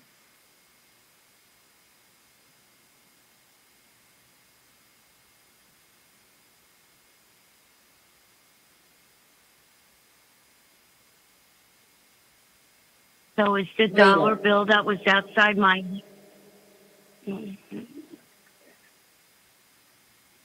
Is a dollar bill from Dee's mom? Something you were old? Something you were owed? I don't know.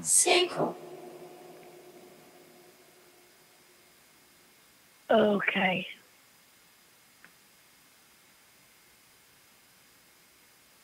Okay. So that other... I'm getting chills on my legs right now. Next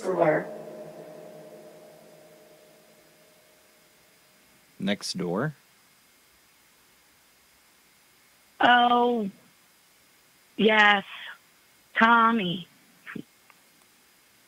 He told me it was his because it had George Washington's face on it.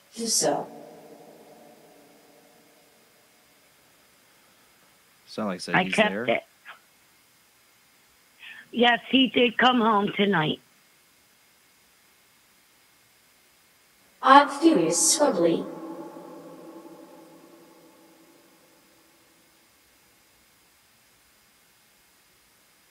Yes, I watched over Reese yesterday and today.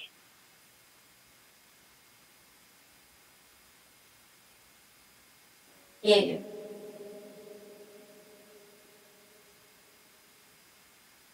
Arthur Kajesk. I suggest something. Yes, he has not paid me money for watching Reese. You equal.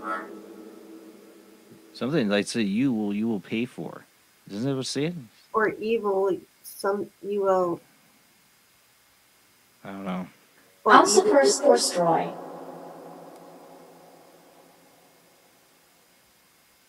Yeah, because of his car being messed up, he has not paid me. Well, Jacob reading here. That's why he's not paying me at all. Because he's using his truck against me because I fed the animals outside a while ago. Shiklo.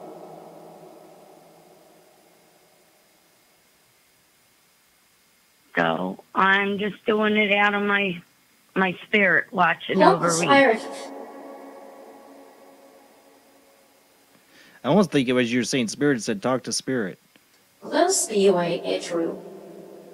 Something get through?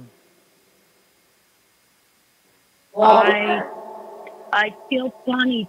I feel funny talking to Tommy. They're paying me. So I just feel like he should pay me on his own when the time comes.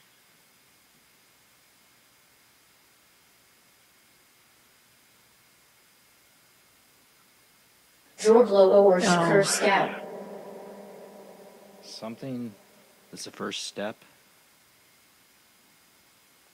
I thought I almost heard George at the beginning. After what she said.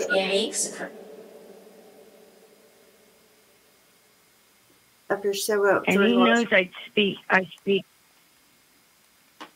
speak to Spirit in his house too. Sure, Bruce Slunson. Oh, shoot. We missed our commercial break. We got to go to commercial break. We'll be back. But any last messages for D? Hey, Rob. Move good. Does that Rob do good? I don't. Well, thank you, D. Yes, you did well for me. And just pray that I get my driver's license back. Good luck. And I get a car. That last thing sounded like it said time for that. Yeah. All right, D. I'm gonna let you go. Yeah. Have a good time at the parade. Thank you, Jamie. Thank you, Spirit, and thank you, Jason. Yeah, have a good. And I do feel. Thank you. I do feel the I feel Spirit. I feel the cold draft around my legs, but it's going out of me now. Spirit's leaving here. All right, Spirit's gone. Thank Thank you. Anna wants to call in, so maybe when we come back, she can call in. Yeah, I saw somebody else was trying to call on the same line D was on, but we're gonna go to our commercial break here, and when we come back, we'll do more live ITC. We got Rob, yay! Rob is here with us, so we'll be coming back. Call in. Wait, I step away for a minute during the commercial break, so if you call and it doesn't pick up, it's because I'm away. So just try calling again when we get back from commercial break. But we'll be right back after this short commercial break.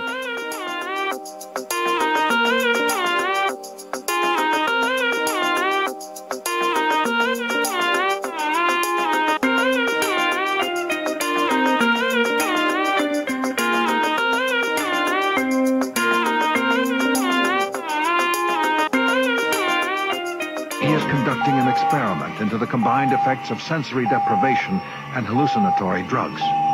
The subject of the experiment is himself, and the experiment is out of control. Ken Russell's Altered States, a film that must not be missed, is in the West End now. Altered States, Certificate X.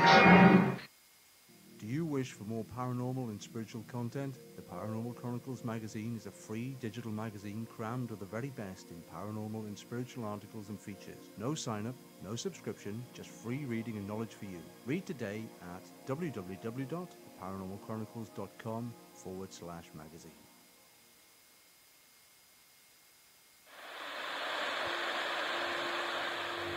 Join us every Wednesday night at midnight Eastern Standard Time for Weird Wednesday, the live stream, with your hosts Jamie, the Living Dead Girl, and Rob, the Phantom, where we'll talk about all things paranormal, including zodiac, astrology, tarot card and oracle card readings, live ghost boxing and spirit communication, where we'll do Voices from Beyond, the Cold Case Files.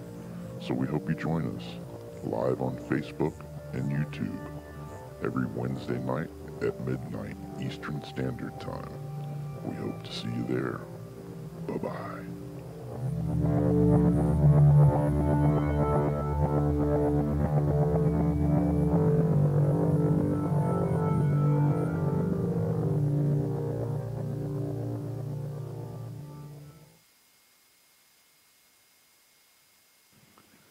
Paranation Magazine is a new paranormal magazine based out of Denver, Colorado.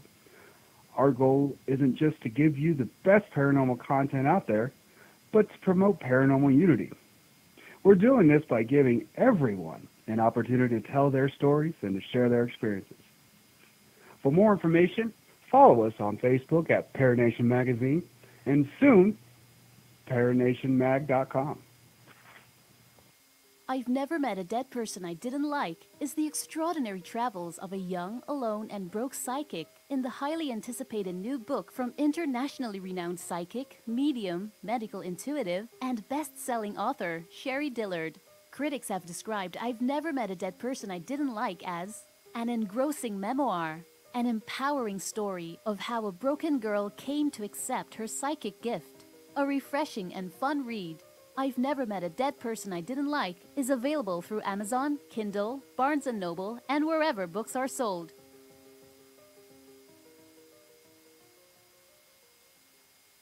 wrote Spirits of the Dead with a pen dipped in warm blood. You will see the ultimate in terror with this important all-star cast.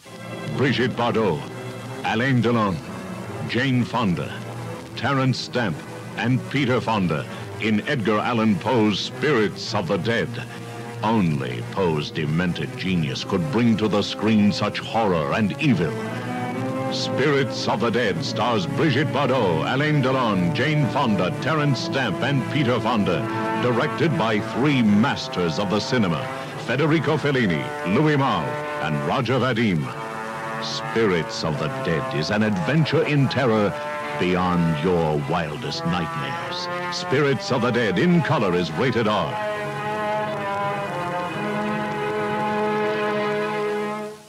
The answer to the ultimate question of life, the universe, and everything is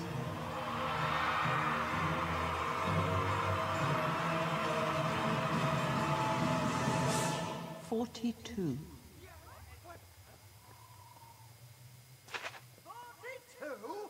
Yes, I thought it over quite thoroughly. It is, it's 42. It would have been simpler, of course, to have known what the actual question was. But it was the question. The ultimate question. Of everything. That's not a question. Only when you know the question will you know what the answer means.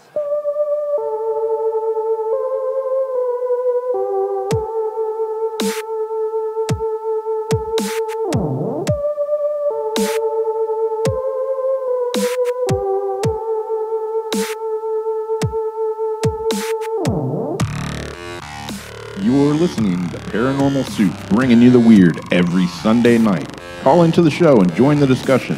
The call-in lines are 219-230-4444 or 260-225-9419 or by Skype caller ID oojblandoo or Jblandparanormalsoup. And now to your host, Jason Bland. Tonight's show is live. ITC Spirit Box sessions, open lines, call in, talk what you want about, or call in and try to talk to the spirits. We're trying out Keith Weldon's newest app, Necrometer. It's got a nifty little electromagnetic meter on it that you can see. I can see it works because I can literally hold it up to all this electronics I got here and watch that meter go up.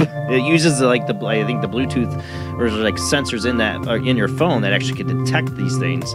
And I can tell it can tell electronic field because I get it closer to my computer and all this stuff, and it goes woo, it goes up. It's just like kind of like an EMF, like our K2. That's interesting. I mean, it'd be cool if like a message come across and I see that meter go up. I haven't seen that happen. And we don't know what we're going to get tonight. It seemed like Dee was getting some responses there out of it. We're going to continue playing around with it tonight. You can call in, join the conversation, see if the spirits will talk to you. But we got a lot to get to, so let's go ahead and roll right back into the show.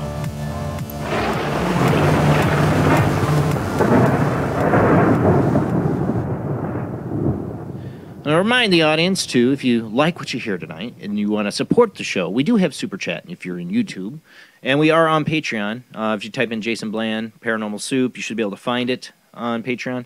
$2 a month, $5 a month does help pay the bills. Thank you to all my Patreons out there. It does help pay for the show. But, yeah, you can also, like I said, Super Chat. Facebook has like a star thing. I don't know if I'm signed up for that. I don't know if that's on there. But I do know YouTube has the Super Chat. But, of course, YouTube gets a cut. Patreon's probably the best way. They get a cut, too. Everybody gets a cut. But, whatever. Does help pay the bills for the show. Joining me tonight is Jamie, of course, and Rob now. How you doing, Rob? Doing pretty good. Have you checked out the Necrometer app yet? Is it available on the App Store? Okay, no, I yeah, haven't. Apple and Android. I have the links on my profile. Trying to see. Oh, 136. Myself for both of them. Phone lines are open, guys. You can call in, join the conversation, see the spirits talk to you. I saw an 860 error code. I don't know if I should try calling back because I think they called in when Adrian was on. Had to have, yeah. Let me see if I can call. I will try calling you back if you could try calling in. Let me see if I can get this one. Oh, nope, this is incoming call. Oh, let me see. Hello. Hey, I had to call you back. Sorry, I don't know why it hangs up on people. Who do we got? Yeah, I know it does. I have a few comments tonight, and Is this hello, Ariana? everybody. I hope your weekend is going very good so far. Who is this? It's Ariana. It is Ariana. Okay, I thought it was. I said, "Is this Ariana?" You didn't answer me. I was just checking. Yeah, you forgot me already. Huh? No, I knew it. I said, "Is this Ariana?" You just didn't answer me. Like, oh, I just want to make sure. Could be an impersonator. Hey, it could be AI impersonating you. Have you not been watching the show? Oh, I hate AI. I hate it. I hate it. Terminator and that creepy thing that's on, TikTok or something that Jamie always says something about. But There's a lot of creepy things on TikTok. You'd have to be a lot more specific. The ads for like the TikTok friend apps. Oh, yeah, like your AI friend. Oh, Rob got it. Yeah, it's gross. It's creepy. Definitely creepy. Yeah. Yeah. Well, anyway, I've been seeing feathers and dimes falling again out of nowhere. At home, at work, and things like that. Hold so on. I'm wondering what's going on with that. What are you going to ask Jamie? How recently has that been? It's been about 2 weeks. The past few days, I keep getting pennies and feathers like nonstop. Well, so you're both getting. Yeah. Well, are you getting pennies? Yeah. Yeah. Yeah, I get feathers. Yeah, pennies too. I always get pennies, but dimes. It's just been like super frequently, like all of a sudden. Yeah. So I'm it makes me wonder what's going on. Spirits need to be raining those dollar bills. Dollars. Yeah. I'm waiting for that. Yeah. Yeah. Also, I'm getting whispering in on one side, spirit guide side of me saying prepare, buy food, stock up, and so I'm just wondering what's going on. What should I wait for? Is there something going on? There's a lot going on. I mean, take your doomsday pick here. I mean, seriously, we got possible nuclear war, AI Terminator robots being built as we speak. I'm not joking, seriously. We have superhuman soldiers being experimented to make in China. We got the next plague pandemic. Basically you got the World Health Organization saying all the countries should give up their sovereignty, and I'm gonna get totally tagged by my, YouTube. That is false information. Digital ID and the collapse of the dollar. Yeah. Mm-hmm. Yeah, collapse of the dollar. Yeah. People killing each other over hot pockets. Hot pocket. Yeah, really. Plus, Jamie has been posting. I've been reading the post about the chemtrails and the things, and we have that over here. And I think every night there's one point. It's not always the same time that the air smells funny, and I'm hearing helicopters at night. Jamie, you've been having a lot of that. Not so much planes, but helicopters, and the air just smells bad, So I mean, that could be part of it also, I've heard people can smell it. There's a lot of stuff going on, Oh yeah. I don't smell it myself. I get everything else, but I've heard people can smell it and taste it, so that doesn't surprise me. It's not good. It gives me a headache. Yeah, and that Nothing happens, like fresh chemtrail when you wake up in the morning. Exactly. Breath of memory. Also, the animals in my area are going absolutely spastic. We've had animals attack, biting pets, cats, dogs, people. It's horrible. It's horrible. I mean, we had a possum die in my shed. I don't know if that's abnormal. She walked right past my kids, I think my wife said, and just went in the shed and died. Wow. Yeah, Our I heard about that. girls are Well, I'm freaking glad you didn't keep them. I thought you were. You know, you named them. No. I told you. See, you don't listen like my children don't listen. You see, you don't listen like my children listen. I said on the show last Sunday, I told them right away, they are not pets. Don't name them, and they named them right away. Yeah, I know. Well, you know, I'm glad you stuck to your guns there, you know? Yeah, well, it was easy. I'm not raising possums. Yeah. All right, you want to see if the spirits want to talk to you? Robbie, it sounded like you were getting it up and running. Yeah, I think it's. Yeah. I think. Yeah. All right, Rob's going to give it a spin. Okay. He's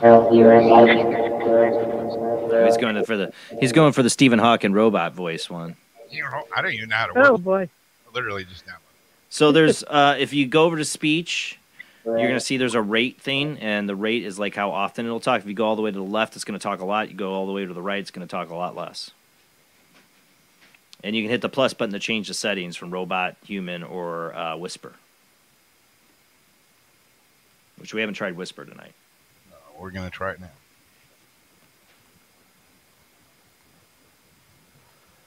I like the whisper. It reminds me of cursive writing. It feels like the whisper, they're able to like connect the words and syllables smoother like cursive writing. Mm. Cool, but not that kind of whisper. It's like Gollum, you know, from Lord of the Rings. My precious. My precious.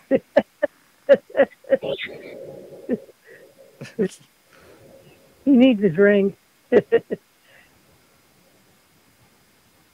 Okay, we're here, spirits. We're listening. Zariana's got a question for you. Hello, spirits. Well, I have to figure everything out. You know, I know spirits are watching me. I want to say hello. And is the direction that I'm going in the right path that I'm sort of veering towards?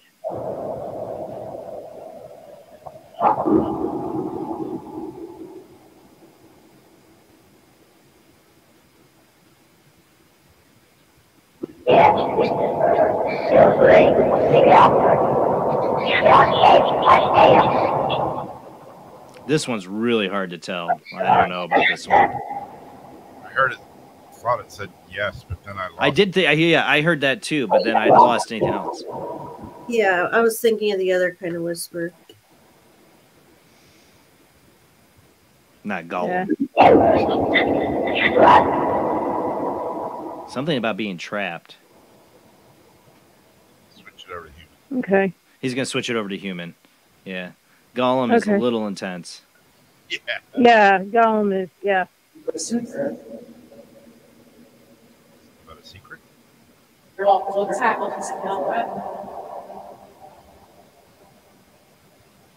you have a message for Zariana? Something about keeping a secret?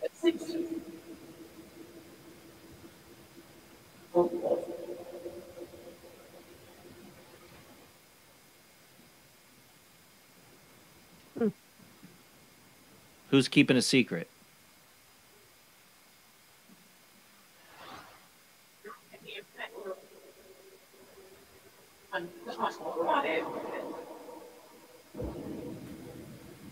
Might be something.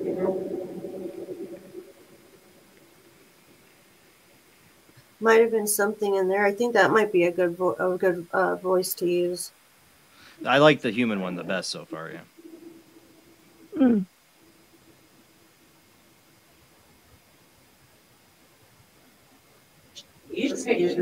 So will I help? Sorry. So will I help people in this direction that I'm going to?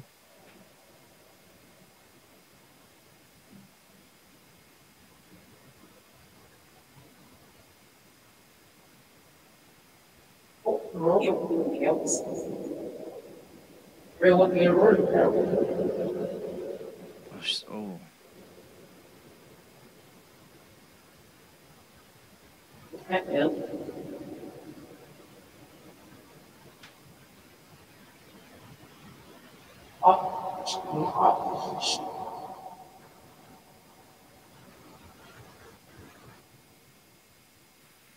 Just for the heck of it, because the question you asked is Ariana, I pulled a tarot for you, and you got the Five Pentacles reversed, which is good because that's a recovery from like financial loss and reverse. I think it said like an end to difficult times. Okay. Thank you, Jamie.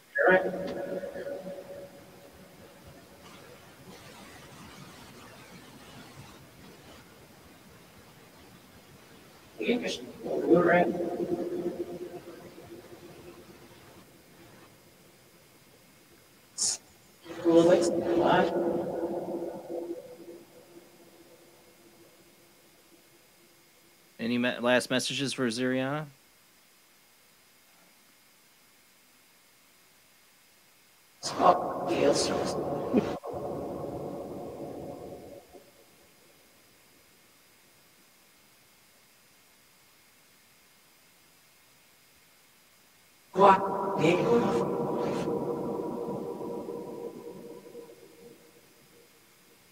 I hear responses. It's just I can't Yeah. clearly, you know.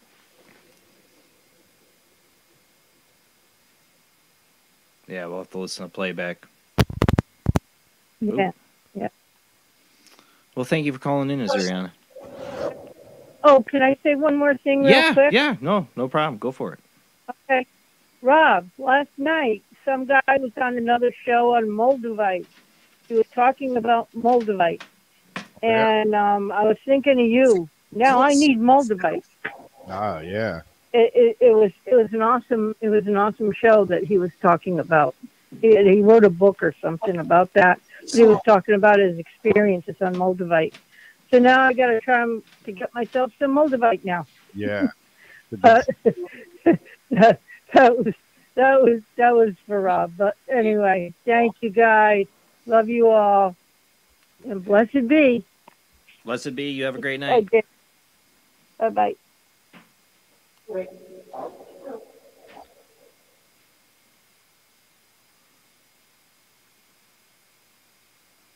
Should be picking up. 11:48. I had to been just now. That's so weird how it doesn't. Let me see if I can call this other number back. Somebody was trying to call in.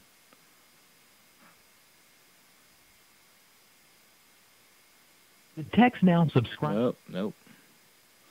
Sometimes I try calling you guys back and you call in and I miss your call. See, there's an incoming call. Call failed. 11:50. Domino's Pizza, would you like to try our special tonight? I tried catching the call. It's not showing up on my other phone. It should, but it's not. There's like certain numbers it does not like. All right, let me try calling them back again, maybe. Yeah, it's like they're trying to call me, but it's not letting me pick up. See, it says incoming call.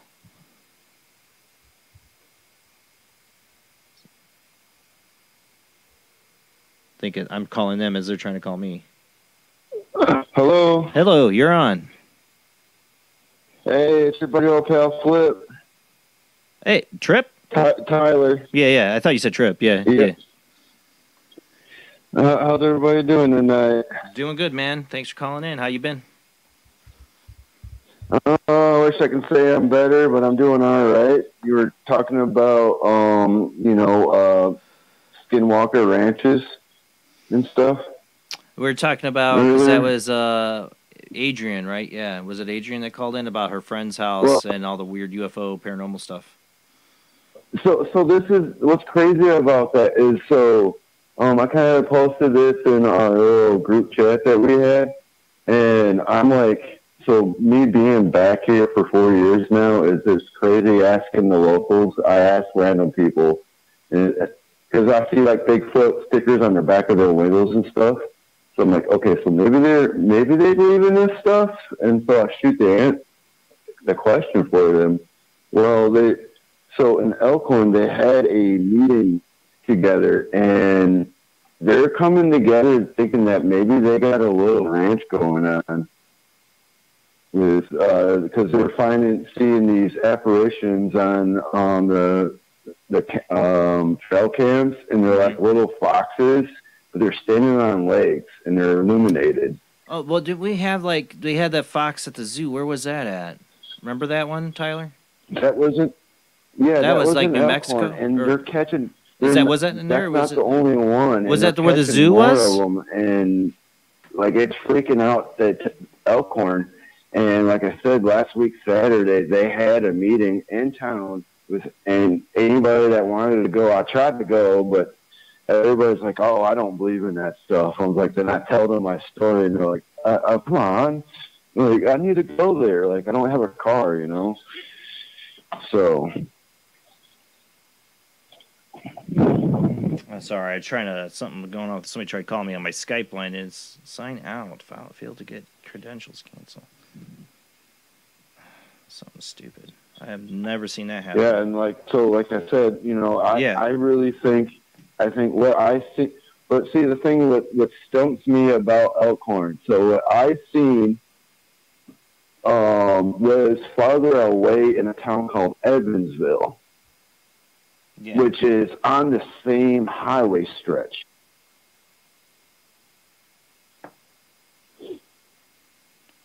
Highway 14, I believe it's. Well, I know you. Is this is in what, Wisconsin? Yeah, this is in Wisconsin, and Elkhorn is like about 15, 20 minutes away from where I've seen. My experience with, I think it was Michigan Dogman, is everything I've researched. Is this closest representation of what me and my friends seen? So is the one you're talking about now? Me being, yeah. The one you're talking about now, is that the one you were talking about in the group chat the other day? Or was that something? That's the little event that they were having. They're talking about the that piece of property that one of our guests had a few months ago, maybe a year now. Like time flies so fast. But they were talking about that. But again, so this is a crazy thing too. This is why I'm calling in, because I was talking to some local hunters, and what they're talking about, the deer that are up there, they're all really mangy looking and skinny, like, and so something in that area just doesn't make sense with, like, so if the animals are being affected in that area, they're mangy, they got what's called like zombie deer. So up in Wisconsin, for every deer that you shoot, you have to turn it into the DNR and do what's called CWD testing on it, which is chronic wasting disease, which is pretty much like zombie takeover of deer. But that creeps me out. Some of the hunters say that that's nature freaking out. The forest something's going on in the forest making the deer that way. I'm like, well, you know, there's sightings of Bigfoot and stuff and these skinwalkers. Maybe there's some altered radiation that's happening in the forest, and that we, you know. Radiation? I mean, I don't know. It just seems like that. Maybe. It's something maybe radiation from, like, you know, the crash, maybe some landings, you know, from spacecraft, from, you know, I don't know, like, what's causing, you know, the land to be shaking like that there. I mean, because we didn't have chronic wasting disease I haven't heard anybody doing testing for the past 4 or 5 years. Oh, so you do think there's some kind of poison in it? Yeah. And that's what I'm saying. It's kind of like a recent thing that all these hunters are talking about, how the deer are looking like they don't got meat on them. They're very rapid. There was a lot of roadkill this year too, this last fall. Yeah, something's And got a to. lot of times that's what makes the deer run and you get the hits them crossing the roads is because they're rapid. It's like rabies. Like, have you seen that one mushroom? I can't remember what it's called, but it grows like a little thing out of the brain. And You're talking about the ant fungus? I think that's what it is. Yeah, I wonder if they have something like that for the animals that grow like onto their brain and then starts making them all weird. Talk about like start getting to the Last of Us kind of thing there, man. We've had a lot of weird fungus stuff around, and they are. But I'm saying, with I mean, like you're saying, you know, when nature's doing stuff like that, and the animals are being affected, there's I feel like that's a sign of something really wrong inside the woods. Like I said, the people are freaking out because you know they're older generation people and with the, I guess, younger generation starting to take over the town, you know, so like people are starting to believe in certain things. I don't know if you want to be eating venison there. Yeah. Yeah, that's what I'm saying. You don't want to eat. So there's certain areas you don't want to eat the deer, and that's for sure. But that's why they do testing for if you can get 6 takes, I think it's every 4 you get the head tested. You get 2 doe and one buck tested. I think that's how that goes. Something like that. But I don't know. I just thought call in and talk about that. I thought that was kind of cool how the townspeople are freaking out, and I don't know. Yeah, if you find out more, let us know. Yeah, let me know if you get any articles or anything written in local about it. Send them my way, will you? I will. I'm trying to run into somebody. You know, it's just a small world out there, and I'm sure. Too bad we don't have Linda Godfrey. Too bad we don't have Linda Godfrey on this still. Yeah. Right. Yeah. Well, thank you, Tom. I was wondering the names that showed up there too. You know. Yeah. But. Did you want a spirit box session? Well, have a good night. Or are you gonna? Okay. Good. Yeah. I do have somebody else waiting on the line. I don't know. I don't feel right doing it tonight. I had steel fall on my foot. Yeah. Okay. Man. Right. Some bad luck has been happening. All right. Let's not. Yeah. Bring any more mojo your way. All right, Tyler. Have a good Memorial Day. All right. You too. All right. Later. Later on, bro. Later. Later, Rob. Later, Jamie. Bye-bye. Take it easy, homie. It's the end of times, but you know. It's the end of time. I think this is who do we have on this line? Can you hear me? Yeah, I hear you. Oh, hi. My name is Alexis. Okay. I could see it on the Skype, but I don't want to say it out loud in case somebody wants to not go by their name. So, hi, Alexis. Yeah. Thank you for calling in. Sorry, my Skype ID signed out, and I tried to answer your call, and I had to re-sign back in. So, thank you. Okay. I was calling in for a Spirit Box session. Let me see if I can run it on my end this time. Okay. Want to do the human voice? That seems to be the less creepy of the 3 options. Yeah. All right. All right. It should be on. Okay. Oh, okay. I'm all right. Hi, Dad. I'm Alexis, and I know you've been gone since October. But I wanted to confirm with you and wonder if you were the one that left the voicemail on Mom's phone right after you passed. Ooh, really? Yeah, but she couldn't understand what it was saying. So she hung up and deleted it. Oh. And then when we tried to retrieve it, we found that there was no call log. So I think it was you. But I think she needs that confirmation that it was you because it was going on and on and on.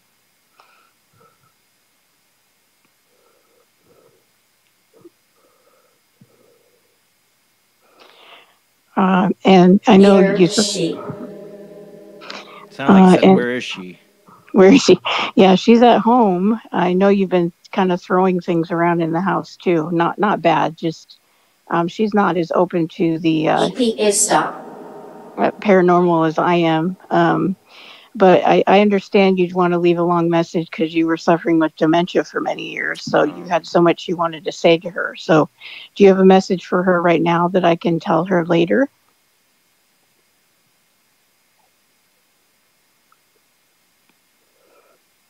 Anything you want to tell her? Your birthday's coming up in a couple weeks too.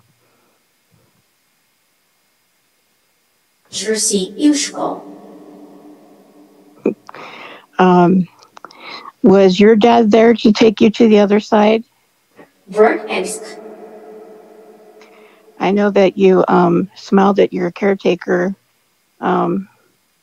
maybe a half an hour before you passed. And that was the first time you smiled in a long time. So I think you knew it was time to go home.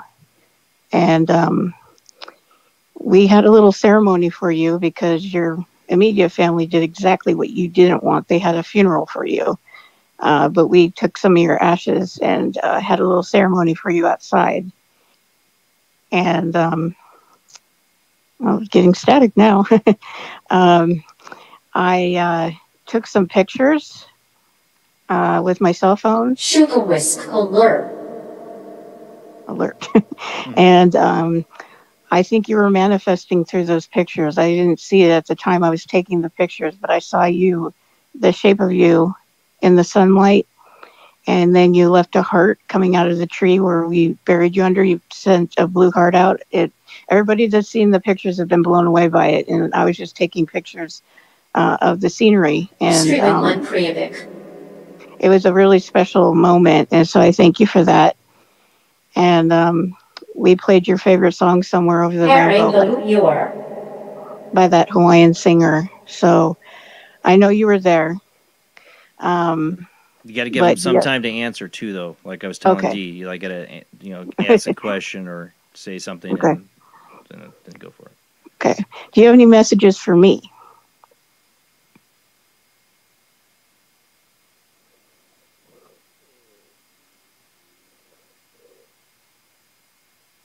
Just give it a minute.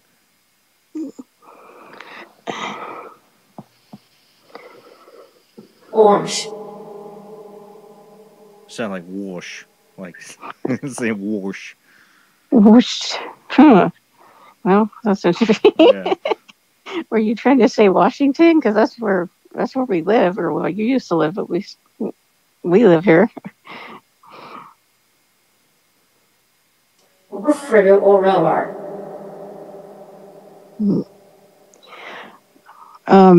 But I do want to let you know, I have heard you say my name, whisper my name. I know you're around me. I hear you trying to fix things in the house because you always did that when you were alive. You used to do that for Mom all the time, and now you're kind of doing that for me. So I said I will. I will, yeah. And that I appreciate that, and I think I've had more communication with you on the other side than in the real life. So I appreciate that because I'm very open.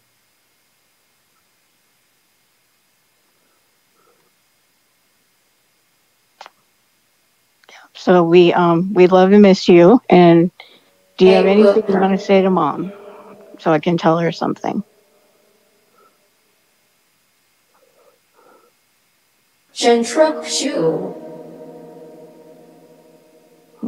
Almost sound like Japanese. Oh. Yeah. Street rebel. Something about you have a brother? Street rebel? No, I don't. No. No, I don't have a brother. What did you hear, Jamie? I have a brother-in-law. Street rebel? Like, did he ride a bike, maybe? No. Sure. That's interesting. Are Lily and Buster with you, the dog and cat?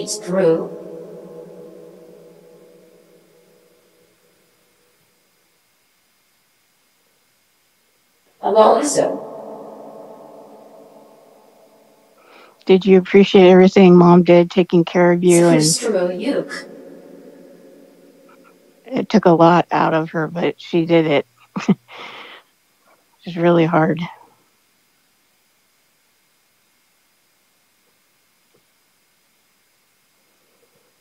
And I'm really glad I got to see you a couple of years ago.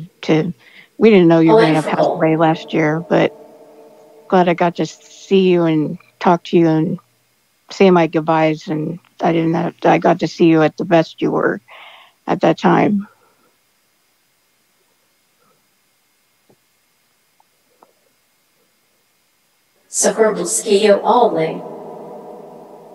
I heard always in there.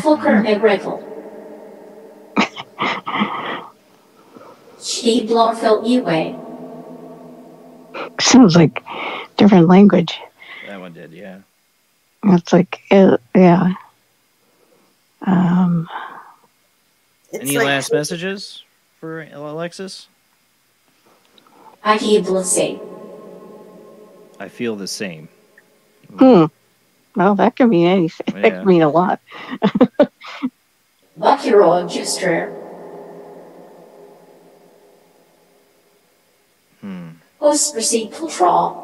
This type of app is created so that it's coming out, gibberish, all the different pieces of audio being put together. So when it does come out and something that you can understand, then it helps just to validate that response. Yeah.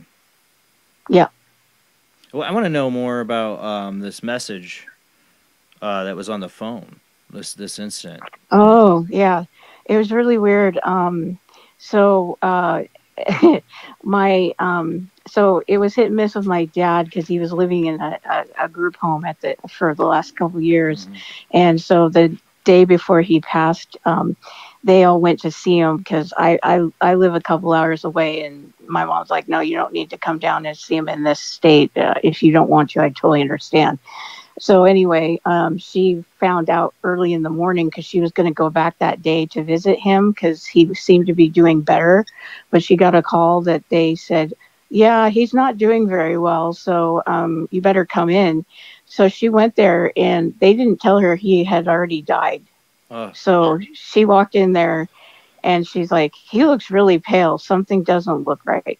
And so she checked for the pulse. There was no pulse. And she's like, he's dead. And they were like, yeah, like shrugging, like they just didn't know how to react to it. And she had to stay in there a couple hours with the body because she was waiting for the nurse who was stuck in traffic to get there. So it was just it was a hot mess. Yeah. And so she called me, and she had told me what happened, and she mentioned this voicemail, and she said, I get so many spam mails. I thought it was some person trying to sell something, but she said they went on and on and on and on and on, and she could barely hear what they had to say. And so she just deleted it. I said, oh, you shouldn't have deleted it because I probably could have listened to it and figured something out. And she goes, oh, and she goes, dang it, maybe I should have kept it. So we were trying to retrieve it because I said, well, I think they deleted after 30 days. Let's go into your account. There you go. Or the deleted, empty your trash. Yeah, and this was through a landline, but you can go through the Xfinity website and retrieve it and also see who called. There should be a log because the phone would have still rung. She was still with the body outside of the house when this person left the message, so the phone still would have rang and the answering machine would have picked it up and then or whatever. Or no, they called while she was on I think they called through the actual voicemail. Anyway, so we went and looked and we couldn't find it. And we also couldn't find a log of anyone who called. And but the voice sounded far away and a little bit garbled. But I said that would make sense because he he was diagnosed with he had it for 6 years, dementia, and so it's a real slow progress. And I bet there was a lot of things he had to say. And in life, he worked with electronics. That's what he did. He was a sales guy. Yeah, he sold electronic parts for like Nintendo. He would sell them parts from different companies, and so he was always tinkering with electronics. So it makes sense that he would try to call the phone from the other side, if you know what I mean. And he wasn't a really spiritual person at all. He was kind of an atheist, but I got the impression from him from signs that he sent me that he crossed over quickly and he was happy, and he still comes and visits and checks on me and talks. I can hear him say things, and so. But she was just like, oh man, I wish I hadn't deleted that voicemail, because she feels kind of bad about it. So I was hoping maybe he had something to say or something, or just to validate it. But it was a weird. And then I got those pictures when we had the ceremony from. They're just amazing. There's a full. Yeah. There's like a side shot of my dad's profile. It looks just like him when he was younger, coming through the trees in the sunlight. And then there's this blue heart coming right out of the tree where we. And a little alien looking thing. We don't know where the alien came from, but it's right where we put his ashes, and it's coming right out as I'm taking a picture just on my cell phone. Yeah. And I didn't see it at the time. I was just taking it, and then I looked at my pictures like, okay. And then I looked at my iPad later on a bigger screen. I said, oh my God, take a look at this picture. And you can see tree spirits and all sorts of stuff that popped up after the fact. But it was amazing. I just thought, wow. I couldn't believe it. Nobody else got pictures like that. Yeah. Other people, it was me. So I definitely know he's there, and he got our messages, but I thought maybe he could confirm the voicemail thing, because I'm on a phone right now talking. So I thought maybe he could use the phone over there. Yeah, I mean, it's an iPad here and you're on a phone. We're all wired in, so you never know what they can do. Like it was Jimmy Pentanito. I was trying to remember the name. He was in the chat room tonight too. Sorry, I was like, oh, he's not watching. Jimmy Pentanito, Phantom Messages, was a book he wrote years ago of Bill Hall, I think was the co-author, and it's a lot about how spirits could manipulate. And there's a lot, I said, stuff that was taking place in the 80s and 90s, but of them manipulating electronic devices. I don't see any reason why they couldn't manipulate these iPads, iPhones, and other devices, Well, they do, because he also, my mom likes to exercise, and she has her little speaker on as she listens to whatever's on. And one day it's very secure. It has a little sticky thing. So you stick it there. It actually got moved off of it. It kind of got not thrown at her, but it fell off in a way that it shouldn't have, and it went underneath her feet. So she noticed it. And it's happened another time when she was with the cat. The speaker fell off, a toy fell off, like a cat toy just went bloop and didn't fall like it normally would, like gravity would. So I said, it's probably him, because he spent most of the time at home, and he's just trying to get your attention. I feel you on that, because my grandmother had Alzheimer's. I saw her, after she passed on the day of her wake in a mirror. It's her way to let me know she was all right after, you watch somebody go through that decline. Yes. Your biggest question is, are they confused on the other side? Are they whole on the other side? That's what you think deep down, Yeah, and he was 75, so he wasn't like super young, but he was still kind of in between. He still probably could add a few years. And his own father passed away at 43 from a massive heart attack back in the 60s. So I never got to meet my actual grandfather, but I know that he was there. I just had this feeling, because I have a connection to him in some ways, even though I don't know him. I know him in some ways. And so I just know he was the one there, because I bet that would have been the first person that would have been like, okay. And my dad would have been elated to be out of this dementia fog. It was affecting his body too. So I think that's partially why he was smiling. Yeah. They say people kind of come. That happened with my grandfather on my dad's side, who had dementia. Is the last? He didn't speak for 2 years, and then the last day of his life, he said, "Life's a joke," laughed, and that was it. It was a couple hours later, he was gone. Yeah. The one thing that, although with my dad though, is he was always trying to help people. Even in his state of dementia, if they were trying to get him dressed, he would still try to move his body to help, even though he was not with it anymore. So he still had that drive to help, like, oh, let me do this or do that. So he still had that little bit with him. But the guy couldn't believe the kind of smile he gave him. So he was so happy, like, oh, this is the most I've seen him. So with it. And then he passed away. I'm just really sad that my mom had to deal with that because they didn't tell her he had died when they called. Yeah, that's horrible. So and then she had to sit there for a couple hours, and she said, I said, oh my God, I can't imagine it. She goes, yeah, it was a lot. Yeah. So, but yeah, I think he's just telling her he's okay, and he's thanking her because she did a lot. It wore her down. She took care of him for like 3 years straight. Yeah. And she had to carry him, and he was a 6'1" guy in height, so he wasn't like a small guy to deal with. And so I have empathy for everybody that's gone through that because it's just I don't wish it on anybody. Nope, not at all, not at all. Well, No. thank you for calling in. It will take me a few weeks to get through these and edit it, and I'll be posting the video up No problem. on my YouTube channel. So thank you for calling in. Maybe we'll see if we get something to never know. Okay, thank you. All right, have a great night, Alexis. Bye. Bye. Yeah, when she first called in, I tried to grab the call and I realized I hadn't had the Skype line in a while used, so it signed me out and I had to get a confirmation code. And I'm trying to do that while Tyler's talking about the craziness happened in Wisconsin. Like, ugh. A lot of weird going on everywhere. Oh yeah.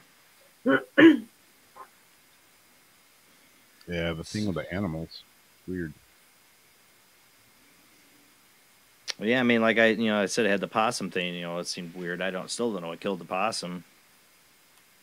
And there was only 2 babies. Usually, there's a lot more.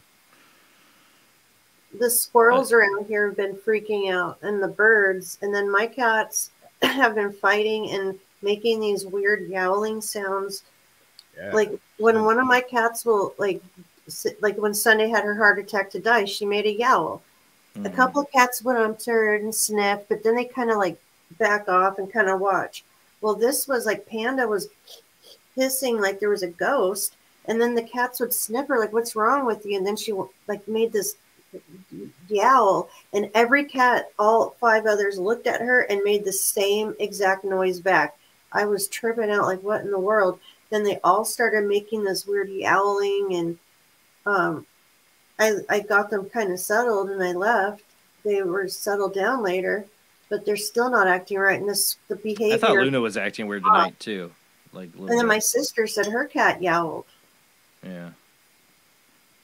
Luna's a quiet cat, but she'll talk in the morning and all that sometimes. But she was just acting a little weird earlier. I don't know. There's something's up with the magnetic field of the earth, or something's affecting animals. I don't know. I have seen a lot of roadkill lately too. When we were talking about that, I noticed the that other day. Like, I hope we're not about to have like the big California earthquake because yeah, well, I'm here in Indiana. We don't, I don't think that's what's going on here. But I've seen a lot of weirdness. Well, we got somebody else on the line. Who do we got on the line? Hi, Jason. It's Turquoise. Hey, Turquoise. We got about 5 minutes to the last commercial break. Were you calling in for Spirit Box? Yeah, if y'all have time. Yeah, we can run it. I got it going right now. Make it quick. If you're good with that. Okay. Yeah. You got the human voice? Yeah. Yes. Okay. That's great. Thank you. I'm trying to reach Beverly. Hello? Are you there? Could you speak with me for a minute? Hello, Mom?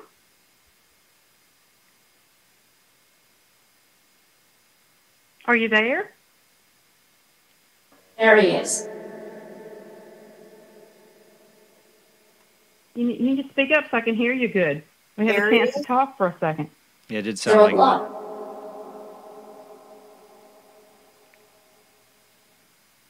I wanted to know, Mom, my puppy died about 6 months ago. Did you send this new black dog for me to keep me company?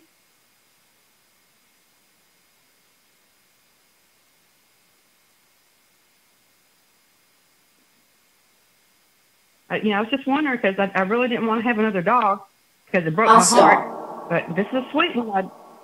I want to know if you sent the puppy dog to me. You've retired.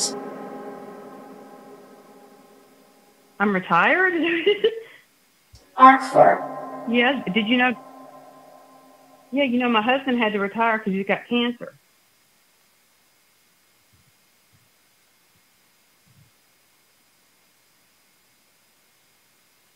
I want to know, do you know you have a new...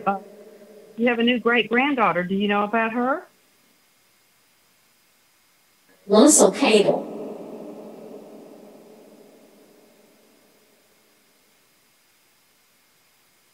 I want to know, do you have a message for me? Honorable Russo Shaldar.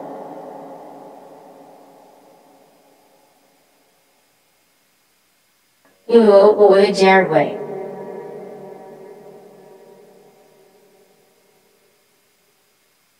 Wanted to see, is there any way I can get you to intervene to help me with all the stress I'm having?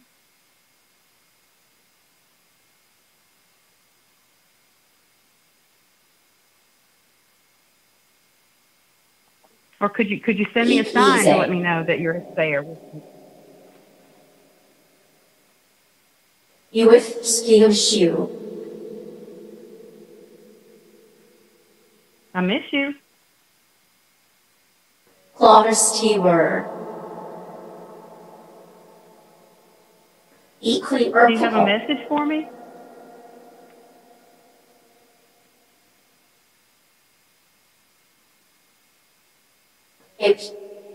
Well, I couldn't make out what it's saying. Something, Jason. I can't make it out. Grover. Yeah, I'm still trying to get used to this one too. I've been in trouble tonight making out stuff. The thing is, you just know when you have a response. Okay, well, thank you, Jason, for taking my call. Yeah. Any last messages for Turquoise? Okay, y'all have a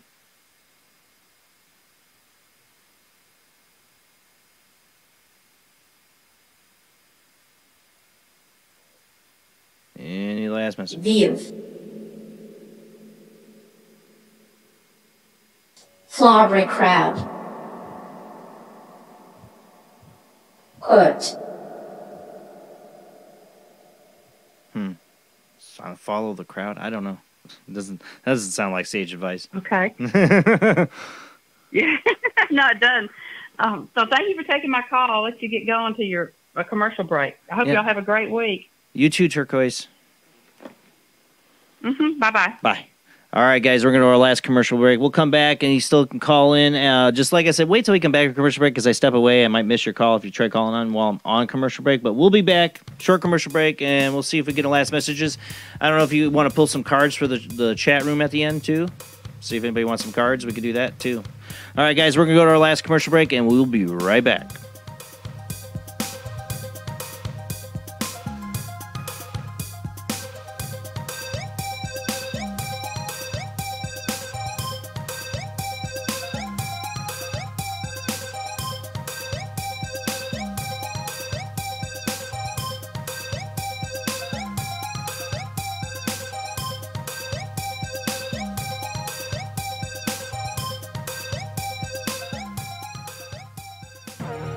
Intercepted the transmission of unknown origin. Transmission? Out here? SOS. Human. Unknown. Alien. Certificate X. Exclusive engagement at the Odeon Leicester Square. Now. Any systematized transmission indicating a possible intelligent origin must be investigated. I will hear it. In space, no one can hear you scream.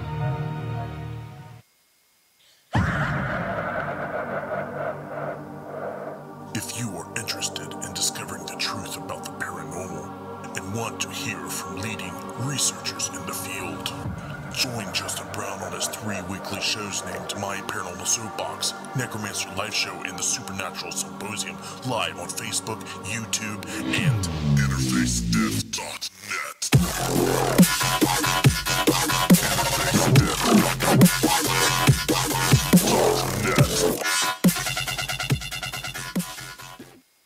This is an APAC studio presentation.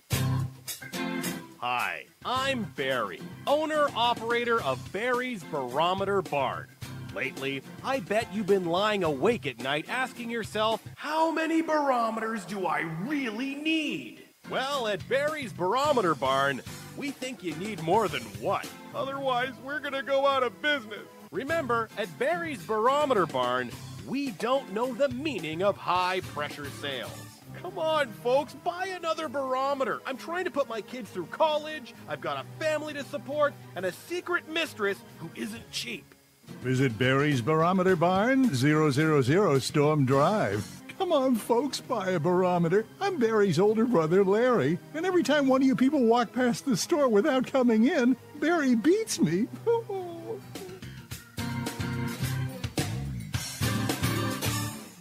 This has been a presentation from Tim Morgan's APAC Studio. For more almost professional amateur comic studio content, visit the APAC YouTube channel. Search APAC 2002. That's APAC 2002 on YouTube.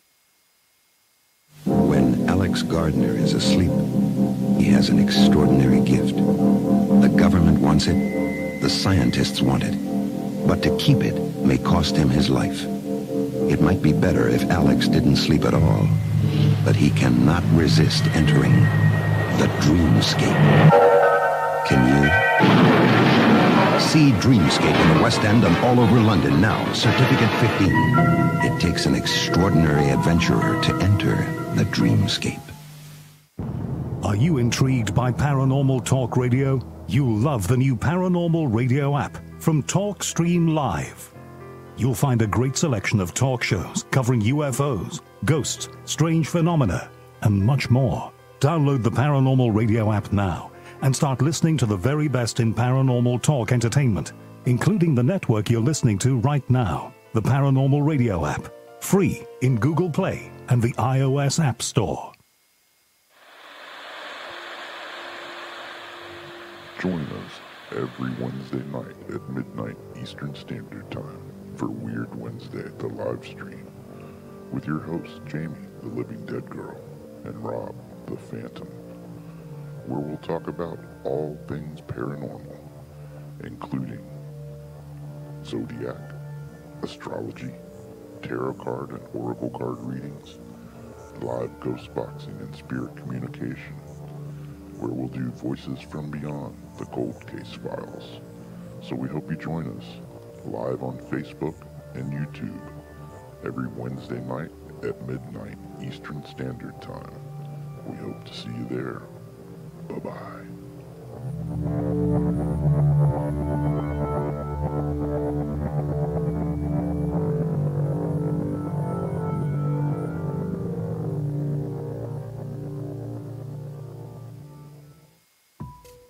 Since 1948, Fate magazine has brought you reports of the strange and unknown, all of them true.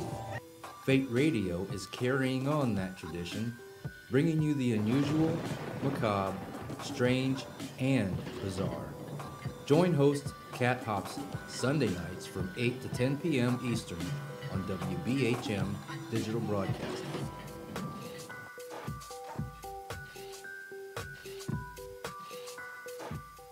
You could accept the fact that this city is headed for a disaster of biblical proportion. What do you mean, biblical? What he means is Old Testament, Mr. Mayor. Real wrath of God type stuff. Exactly. Fire and brimstone coming down from the skies. Rivers and seas boiling. 40 years of darkness, earthquakes, volcanoes. The dead rising from the grave. Human sacrifice, dogs and cats living together. Mass hysteria.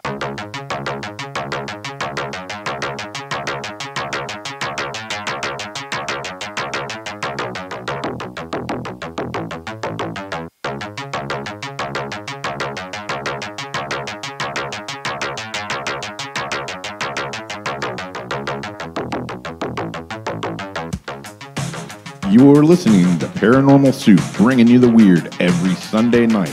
Call into the show and join the discussion. The call-in lines are 219-230-4444 or 260-225-9419 or by Skype caller ID oojblandoo or Jblandparanormalsoup. And now to your host, Jason Bland. Tonight is Open Lines ITC Spirit Box Communication Night, and I don't know, we could still do some more ITC, but I was going to see if Jamie and Rob want to pull some cards for the chat room. But yeah, I mean, we got about a half hour left. You want to call in and see the spirits? We're trying out the Necrometer. We're still getting used to this app. It's about listening back. I will listen back to these over the next few weeks and post videos from the calls and see what we got. Maybe we got nothing. I don't know. We'll see. Some apps you feel like you get the communication more clear. I don't know. We'll see how this one works out. It's going to be definitely more about review on that. Phone lines are open. I already got people calling in. Let's see. I'll take that call there, and we'll see who's on the line, and maybe we'll do the cards. But let's go ahead and get back into the show.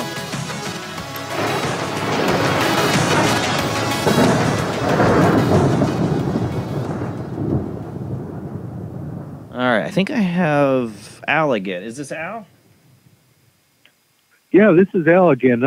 Can we do a tarot pull since the Spirit Box didn't want to talk to me tonight? Oh, you want Jamie to pull a tarot card for you? Yes, sir. Please. All right. She's I got an important working on it now. I have an important event I have a very important event that's happening tomorrow, and well, I guess I can tell you. Okay, the VA wants to reevaluate my PTSD. So here's the thing. If you get a VA rating of disability and it's up to 10, you get to 10 years, that is bulletproof. They can't touch it. Yeah. But at 5 years, they can keep reevaluating you. Yeah. I'm sorry, I can't talk right. Yeah, so that's what's going on. So I have my reevaluation tomorrow. I got good feelings that because there's more stuff I can tell them. But I'm going to be that as may. Can she do the card pull? Yep, she's working on it. Oh, okay. Let me get her up on the screen here.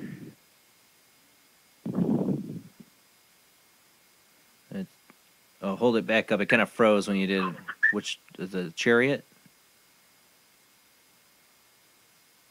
You're muted, Jamie. Jamie. There she is. You got the chariot, and associated with that is willpower, success, control, action, and determination. So that's. I say that's a really great card for that very question. good card. Yeah. Oh, yeah, that's a good card, yeah. Oh, thank you very much. I your intuition maybe. Really think that. Yeah. I'm pretty sure I'll do even better than last time because as you get older, it's just like an old car, you break down, you know. Yeah. So we'll see what happens. I'll call next week and tell you guys what happens. Yeah, let us know. If I find out. Okay, well, good luck. Okay, sounds good. All right, have a good one. Thank you, sir. Bye-bye. Right, bye.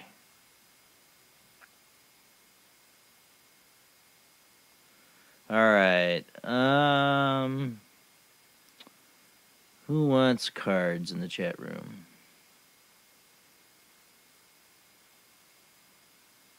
Let's see who rolls in first.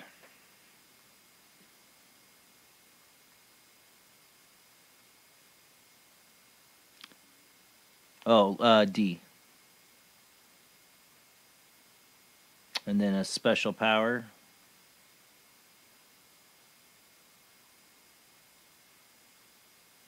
Then James.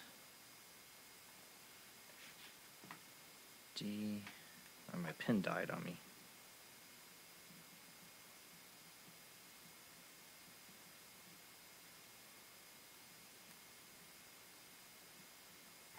Are you going to pull one, Rob? I didn't know I was muted. Linda. So, D. D would be the first one. I have D. And if you're going to do it, Rob, special powers next. That's Linda, special power. Okay.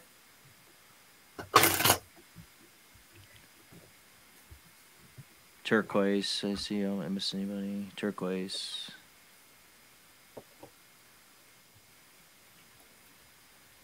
You got Alexis. the easy does it card. Let me see. Easy does it for Linda or for D. Yeah. that seems like a fitting one. Yeah. Easy does it, D. And Alexis. All right. So you got the easy does it card. Looks like he's got a little sloth up there. And I'll send you a copy of it after. And that is the number 10 card. So the universe wants you to know to pace versus race. This is the marathon of the mantra of the moment. Your soul is in no rush, no matter what your current circumstances are trying to tell you. Easy now. Opportunities, assistance, answers, and serendipities appear when we slow down enough to notice them. Moving at the pace of guidance means cultivating the presence of mind to recognize when it's time to pause and when it's time to act. Part of loving your magnificent self is realizing your life is worth moving at the soul's pace rather than the rat race.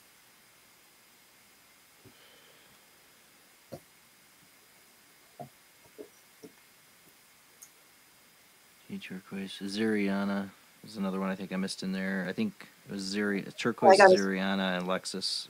James, or Linda's next. Yeah, Linda's next. You're doing Linda, Rob? And then I'll do James. Okay. Using the shamanic healing deck. Shamanamana. No. Okay.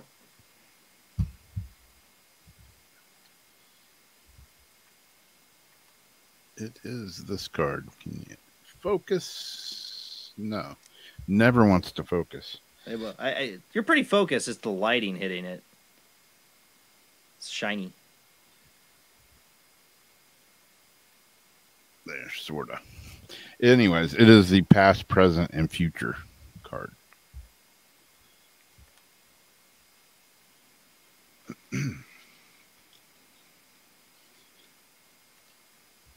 Says we all arrive on Earth with a plan. We all have lessons to learn. In the process of learning these lessons, most of us will encounter experiences that we'll label as bad.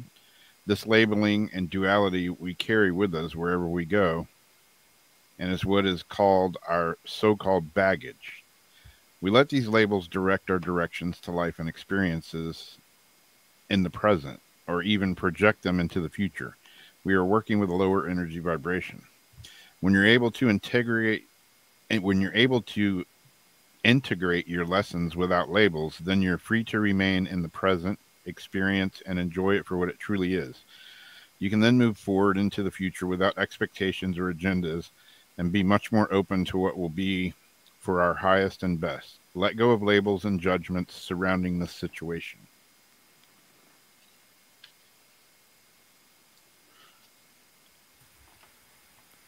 All right. And then James. I got James, and then you'll have Turquoise. And James, I pulled the Float Like You Mean It card, which has a really cool seahorse on the front. Float like a butterfly, sting like a bee. Float like you mean it. Float, flow, let it all happen. No feeling is permanent, and no circumstances are forever. Like the ocean, our reality and our feelings about it are constantly in motion. Now is the time to ride those waves and let it all be.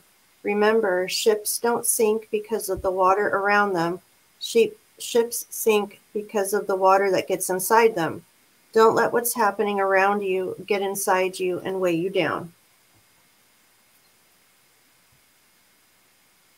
All right. Rob would be Turquoise, right? Cool. Yep, then I'll have Alexis. We got a Ziriana somewhere in the mix, and then Debbie, too. All right, go for it. Let's see. Let's do this.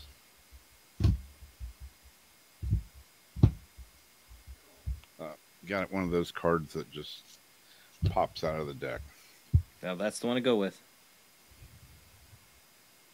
Yeah, Light's just not going to let it happen. It is the inner journey card. You can see it? Okay. Yeah. There it is. There it is. I got to hold it just right. The inner journey card. Okay. So it says, not all who wander are lost. At times we are so consumed with our own personal journey that we project our journey onto another. Every soul arrives on this planet with lessons to learn and a life to live. For as many souls that are out there, there are that many different journeys. Do not judge another's journey. Always respect where another person is on their path. Meet everyone you come into contact with where they are at on their path. Do not insist they come to where you are. By doing this, you will not only expose those around you to your own healing vibration, but you will offer them acceptance without judgment. This is a great gift to both give and receive. All right. And you got... I got Zariana, and then he'll have Alexis. Okay. And then Debbie. And you got the Wear Your Party Hat card, and it's got a bird with a little party hat on. Oh, yeah.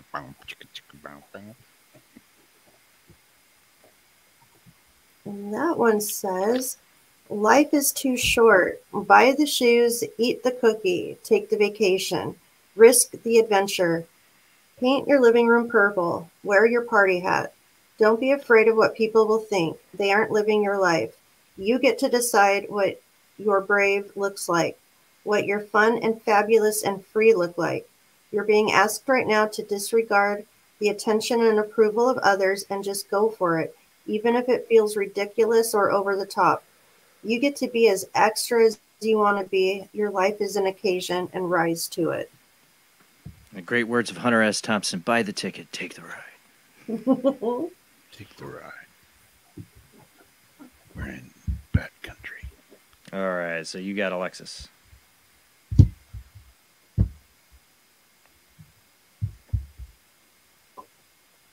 Now everything's blurry. There you go. It is the grounding card.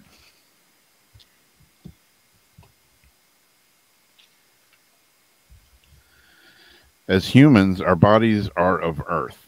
It is a natural inclination when we experience uncomfortable emotions or energy to ground it out, much in the way a ground wire works with an electrical current. However, with so much in our modern lives that causes us to be disconnected from the Creator, we tend to gravitate towards false grounding.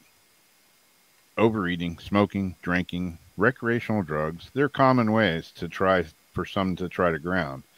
These items are of the earth, but they are not the earth. This is not true grounding, as it cannot sustain. It doesn't last. What ends up happening is with most experiences that are false, we need more and more to achieve the same result. To truly ground and connect to both earth and Creator, practice consciously connecting your energy to the earth. You should not be getting your energy outside yourself, but directly from the divine.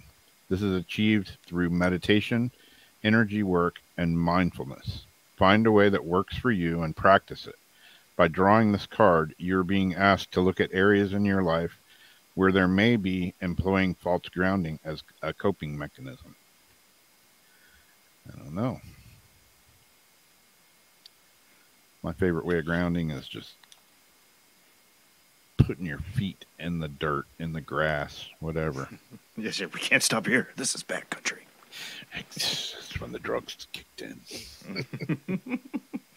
All right, so Debbie.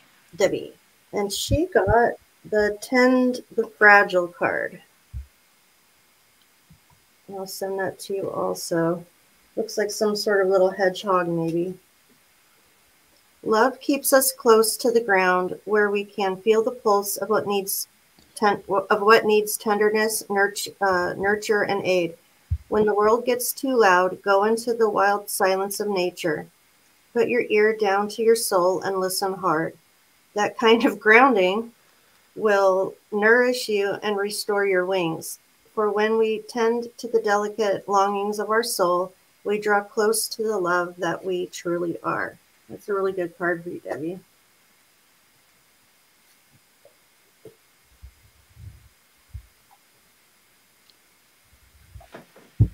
Seems a lot about grounding tonight. That was it. I think. We need grounding in this crazy-ass world we're living in. Tell me about it. Like, I can't even turn on the news. Like, I don't. I don't want to like even see them. So I don't want to get on Facebook half the time or see what people put in their feeds. I don't want to see any of it anymore. I'm just tired of it. Yep, I know the world's crap. Exactly. Who was this one for? I don't have anybody else. I don't think anybody okay. else, right? Did I miss anybody in the chat room? Didn't miss anybody, I hope. I was trying to write names down as we were going. Oh, Bootsy. Why did she have to crap right now?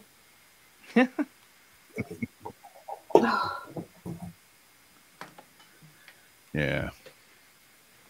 Yeah, like every day it's like a new topic. What about all the orcas like attacking boats nowadays? They're attacking boats now because they were killing sharks. Yeah, now they're attacking taking their boats. livers. Like their liver with a fine Chianti and five pizza. Hannibal Lecter orcas. Yep, they're attacking boats now. Are they? Yep. Like sank a few. That one. No, I didn't see that. Yeah. Crazy ass whales, man. Going just like, we've had enough. You humans, we will destroy you. As long as we don't have something like the birds where like all the birds start attacking us. Well, you know, we were talking about animals earlier, and like Sam that used to live here, like a week ago, she just had a bird just fall out of the sky, you know, and she picked it up and was, you know, holding it. And she's texting me, and she's like, "What do I do?" And I'm like, "Oh, toss it in the air, see if it'll fly." But she eventually did, and it did fly. But yeah, she held it for like, I don't know, half an hour or more. And then she texted me today, and she's like, "Dude, are the birds like freaking out?" She's like, "Jared, her boyfriend, just texted me and said he just had one just fly into his car window." And she's like, "I just had one fly into my window of my house, just bam, hit the ground." It's like the birds are freaking out over here. See? And how many days has it been? Like, what time frame? Yeah, within, you know, the same week. See, something definitely weird is going on. Yeah, these two were just today. I was trying to tie it to like even the volcano erupting out in Mexico. Nothing makes sense. Mm-hmm. Seeing solar flares. Yeah, we just had this huge one yesterday again. Yeah, So I don't know. Those blackouts. All the chemicals and pollution and all the other crazy, stupid crap we're doing to this planet. Who God knows? Hey, you know, I mean, I say end of times, and you know, it's kind of half-heartedly joking, but you know, anybody that reads the Bible, man, you read some of that stuff, and you look around, and a lot of it's happening. I mean, I don't know. You know me. I think there's, you know, I grew up as in, like I said, the doomsday generation. Like we had all this doomsday stuff on TV as a kid, like the Nostradamus and like all this, you know. And now it's just doom, doom, doom. Everything you turn, I don't know. As a parent, I have to hope that that's not the case. You know? Yeah, I know, man. It's like, you know, I don't have little kids. I have goddaughters and stuff. I do see some people waking up to some of the stupidity on, even on the left and right. I see some people kind of like starting to wake up to, like I saw Anna Kasparian, Young Turks. I hate the Young Turks. Yeah, like I don't. It's just like how I can't stand a lot of the right wing side of things. They're so far to their side that they're stupid. But I actually saw Anna Kasparian say, cut the main host jerk off. I can't think of his name. She was like, what did she say? Oh my God, what was it? Oh, about Ukraine. He's like, yeah, we should support Ukraine and help and blah blah blah. And she's like, yeah, but the U.S. is doing nothing to really help them. We don't want to negotiate. We're making this war keep going. We could have had peace. Like going off. I'm like, wow, somebody waking up. Yeah, I mean that's true. I'll give her credit. She's like, what are we doing? We're making things worse. We're giving them a bunch of weapons and encouraging them not to talk peace. It's like poking the bear with a stick. We are poking the bear, the Russian bear. They are a bear. I mean, there's only that's what we have the AI threat going on. Like I said, this is a year of AI. AI is growing exponentially fast in technology design, and it's getting scary. I even saw somebody. At this point, I don't even know if it can be stopped. already. AI, no. I already remember I said that at the beginning of this Yeah. year about AI. It's like the nuclear bomb. It's the cat's out of the bag. It's too late. Yep. You know, Elon Musk even was like, "Oh, let's have a moratorium," and then, "Oh, I'm going to start my own AI company." Yeah, I don't advise you doing it. Oh, but I'm gonna. I'm doing it. Company. Yeah, I'm part of the problem. I'm doing it. Well, that's like science. We got to do it to see if we can, you know. And you know, I don't know. The future's scary. You know, the idea that we could be facing, you know, if we don't blow ourselves up with nuclear bombs and we live in a totalitarian society we're managed by robots. I was watching an interview with Elon the other day. I mean, the dude. I mean, he's a genius. He's he's like the mad scientist.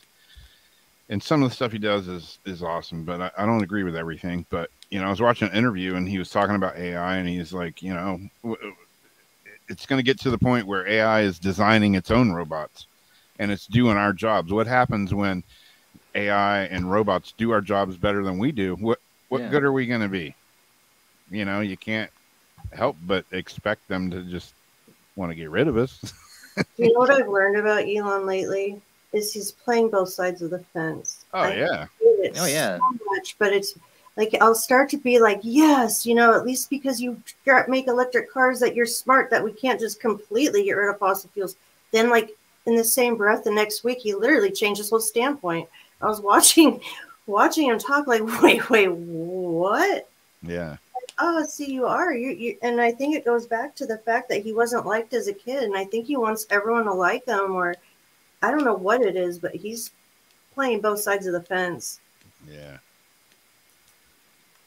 Yeah, and well, you know, putting somebody that's so heavily associated with the World Economic Forum in charge of Twitter seemed like the choice move. I'm just saying. That's why I never rejoined Twitter. I was like, yeah, whatever. But now he's got who just took over as CEO. Oh, that girl. Yeah, so I'm saying she's heavily tied into WEF. Yeah, exactly. Yeah. I don't know. He says stuff. It's like, yeah, Elon, and there's other stuff. It's like, no, Elon, no, Elon. And he's got heavy ties to China. I'm sorry, he does. He does. Yeah. Yep. But you know, but that's just the market. That's the business. You know, he has to be, just like he's heavily tied into our government. Look, the FDA. After I was thinking he was not going to get that passed to the FDA for the human brain implant. Part of me thought, well, he's made so many enemies and there's so many people that don't like him, probably within the FDA and U.S. government, especially when he wants to have like freedom of speech, you know, that he might end up not getting that. And you know, look, I think they tried, but I think in the end, there's DOD people. They're like, no, we want this. We want him to do that. Yeah, we want that. We want super soldiers with chips in their brain. Yeah, he needs to do that. We'll say no. He's another powerful player like Bill Gates and the others. Like he's like a very prominent figure to our. They're all like Bond villains. Even Elon. I mean, I'm just saying they're all like Bond villains. Yeah, all are. Dr. Evil. Oh, dude, no. The best scene was, who's the guy? Oh, hold on. Did you see, before we go, we got 5 minutes left, the guy at some banking thing? It was like a board meeting. And he starts going off, because he's a shareholder, about how they're using their, you know, Bill Gates, you know, basically Bill Gates Melinda Foundation, which is part of this fund or whatever, is using their money for this woke crap and like all this stuff that they're doing. He's like, he started going off and bringing up Jeffrey Epstein. They had to take him off stage, like literally security take him off stage. Oh, what was that? Do not speak of it. Didn't hear of that. What was the guy's name? I'm trying to find I won't play the video because I'll probably get this shut down, but yeah. Did I have it on YouTube? I can't remember. Peter Flattery or something like that. What was it? It was great. It was just great. He did not hold back. Like, and what's great, if you find this video, I wish I could find the name of it. I've too many damn videos of my thing. What's great about it is that, like, they stop him as he starts to get into this, and he's like, can't be censored. I have 3 minutes or whatever, and the guy's like, go on, you have 3 minutes, blah, blah, blah, and he starts going on, and as soon as he right away goes into, like, the Jeffrey Epstein, Bill Gates ties. Oh my gosh. Like, seriously, they were like, oh, everybody starts booing, and That's when they come up there and pretty much rip him off the stage. Like, oh, no, you went too far. You can't bring up Jeffrey Epstein. Like not in front of all these people who probably been on his private plane. Yeah, we don't want any names popping out. Damn it, I don't have that video. Somebody have it in the chat room? Anybody seen that? Freedom of speech. Just watch what you say. It was like Peter Flattery or something like that. He was somebody, I don't know, but the guy's a hero. No, I don't have it in this. I don't know what I watched it on. Probably Facebook somewhere. But it was awesome. It was awesome for him to call it out. I'm sorry. If you people haven't kept up on the Jeffrey Epstein thing, it's so much more has come out. So much. Oh, yeah. So much more has come out. And it's not the stupid thing about the distraction is like, ooh, email reveals Bill Gates was being extorted for an affair with a 20-year-old, blah, blah, blah, something. Who cares? That ain't it. That ain't the story. That's the distraction. Yep. They're just feeding you a little something because Bill Gates is like, hey, yeah, tell him I had an affair. I'm a sexy man. Yeah. I already got a divorce. What does it matter, you know? No, no. There is so much evidence that Epstein was working as with the CIA and the Mossad. There's so much evidence that tie the Clintons and him, and so much more, like dirty and like beyond just child trafficking. I mean, which is the worst. I mean, we're talking about foreign intelligence agencies like China and other people involved, drug running. Yeah. Yeah, it gets deep. There's a reason he died in prison. I'm just saying, like, There's definitely reasons. Yeah, and he was just probably, I think, a patsy. Like, I'm saying, like, he was the front man for intel agencies to get dirt by blackmailing people. And the one that they were going to set up, yeah. And be an expendable at the same time. I think Ghislaine Maxwell was his handler. Yeah. She was the go-between because her father was Mossad. You know, I didn't think about that. Yeah. And that's why she's got, you know, like she's still alive in prison. She'll keep her mouth shut. That would make there sense. It is. Thank you, Linda. Thank you, Linda. Hold on. I get the damn cursor up here. I can't say his name right. Oh, yeah. Peter Flattery, but that's the name. Thank you, Linda. Yeah, find that video if it's up there, if they allow it to be. So, I'm sorry. You know, people are like, oh, put on the tinfoil hat, you conspiracy theorist, blah, blah, blah, blah. You know what? These are the people making big decisions for everybody. I'm telling you, they're trying to, through World Economic Forum.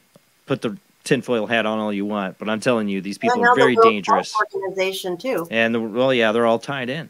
They're all tied in. And who funds the World Health Organization? Not, you know, it's not really as much us as it is the Chinese government, Pfizer, you know, like big pharmaceutical companies. Their best interest isn't for us. I'm telling you. Yeah. We don't have money that they're interested in. You know, we're just peons. Yeah. There's a lot going on in the world, people. You know, a lot of weird paranormal stuff I love, but I'm telling you, man, there's some dirty, dirty stuff going on. We're not gonna. It's too late for that to get into all that tonight because that is it for the show. Thank you all who called in tonight. Thank you for everybody who watched. We will be back next Sunday with guest Rebecca Pittman, author of a lot of books, but one of them where I think we'll be talking about his histories and hauntings of the Salem witch trials, which I'd love to get into. And definitely glad I saved. My wife will probably be able to stay up. She'll definitely want to watch that one. And I did get Terry Lovelace rescheduled. He'll be June 18th for his book Free Fallen, right? Was it Free Fall? Free Fall. I forgot Jimmy Pendonito's name, and his book and name is right in my freaking commercial. Well, I can't remember Terry Lovelace's name of his new book, Free Fall. It's in my commercial break. I still forget. This happens to get this late at night. But that is it. Thanks for watching. We'll be back next Sunday. Same bad time, same bad channel, 10 p.m. to 1 a.m. Central, 11 p.m. to 2 a.m. Eastern, 8 p.m. to 11 p.m. Pacific time. Check us out on Facebook, YouTube, and Twitch. Don't forget to follow and subscribe. Don't forget we got Super Chat you can always donate on, or Patreon, $2 or $5 a month. Does help pay the bills. Check us out on our Jason Bland Paranormal Soup there. Don't forget to keep sharing the show. Keep telling people about Paranormal Soup, a place where the weird happens live every Sunday night. All right, guys. Have a great night. Have a great Memorial Day. See you next week.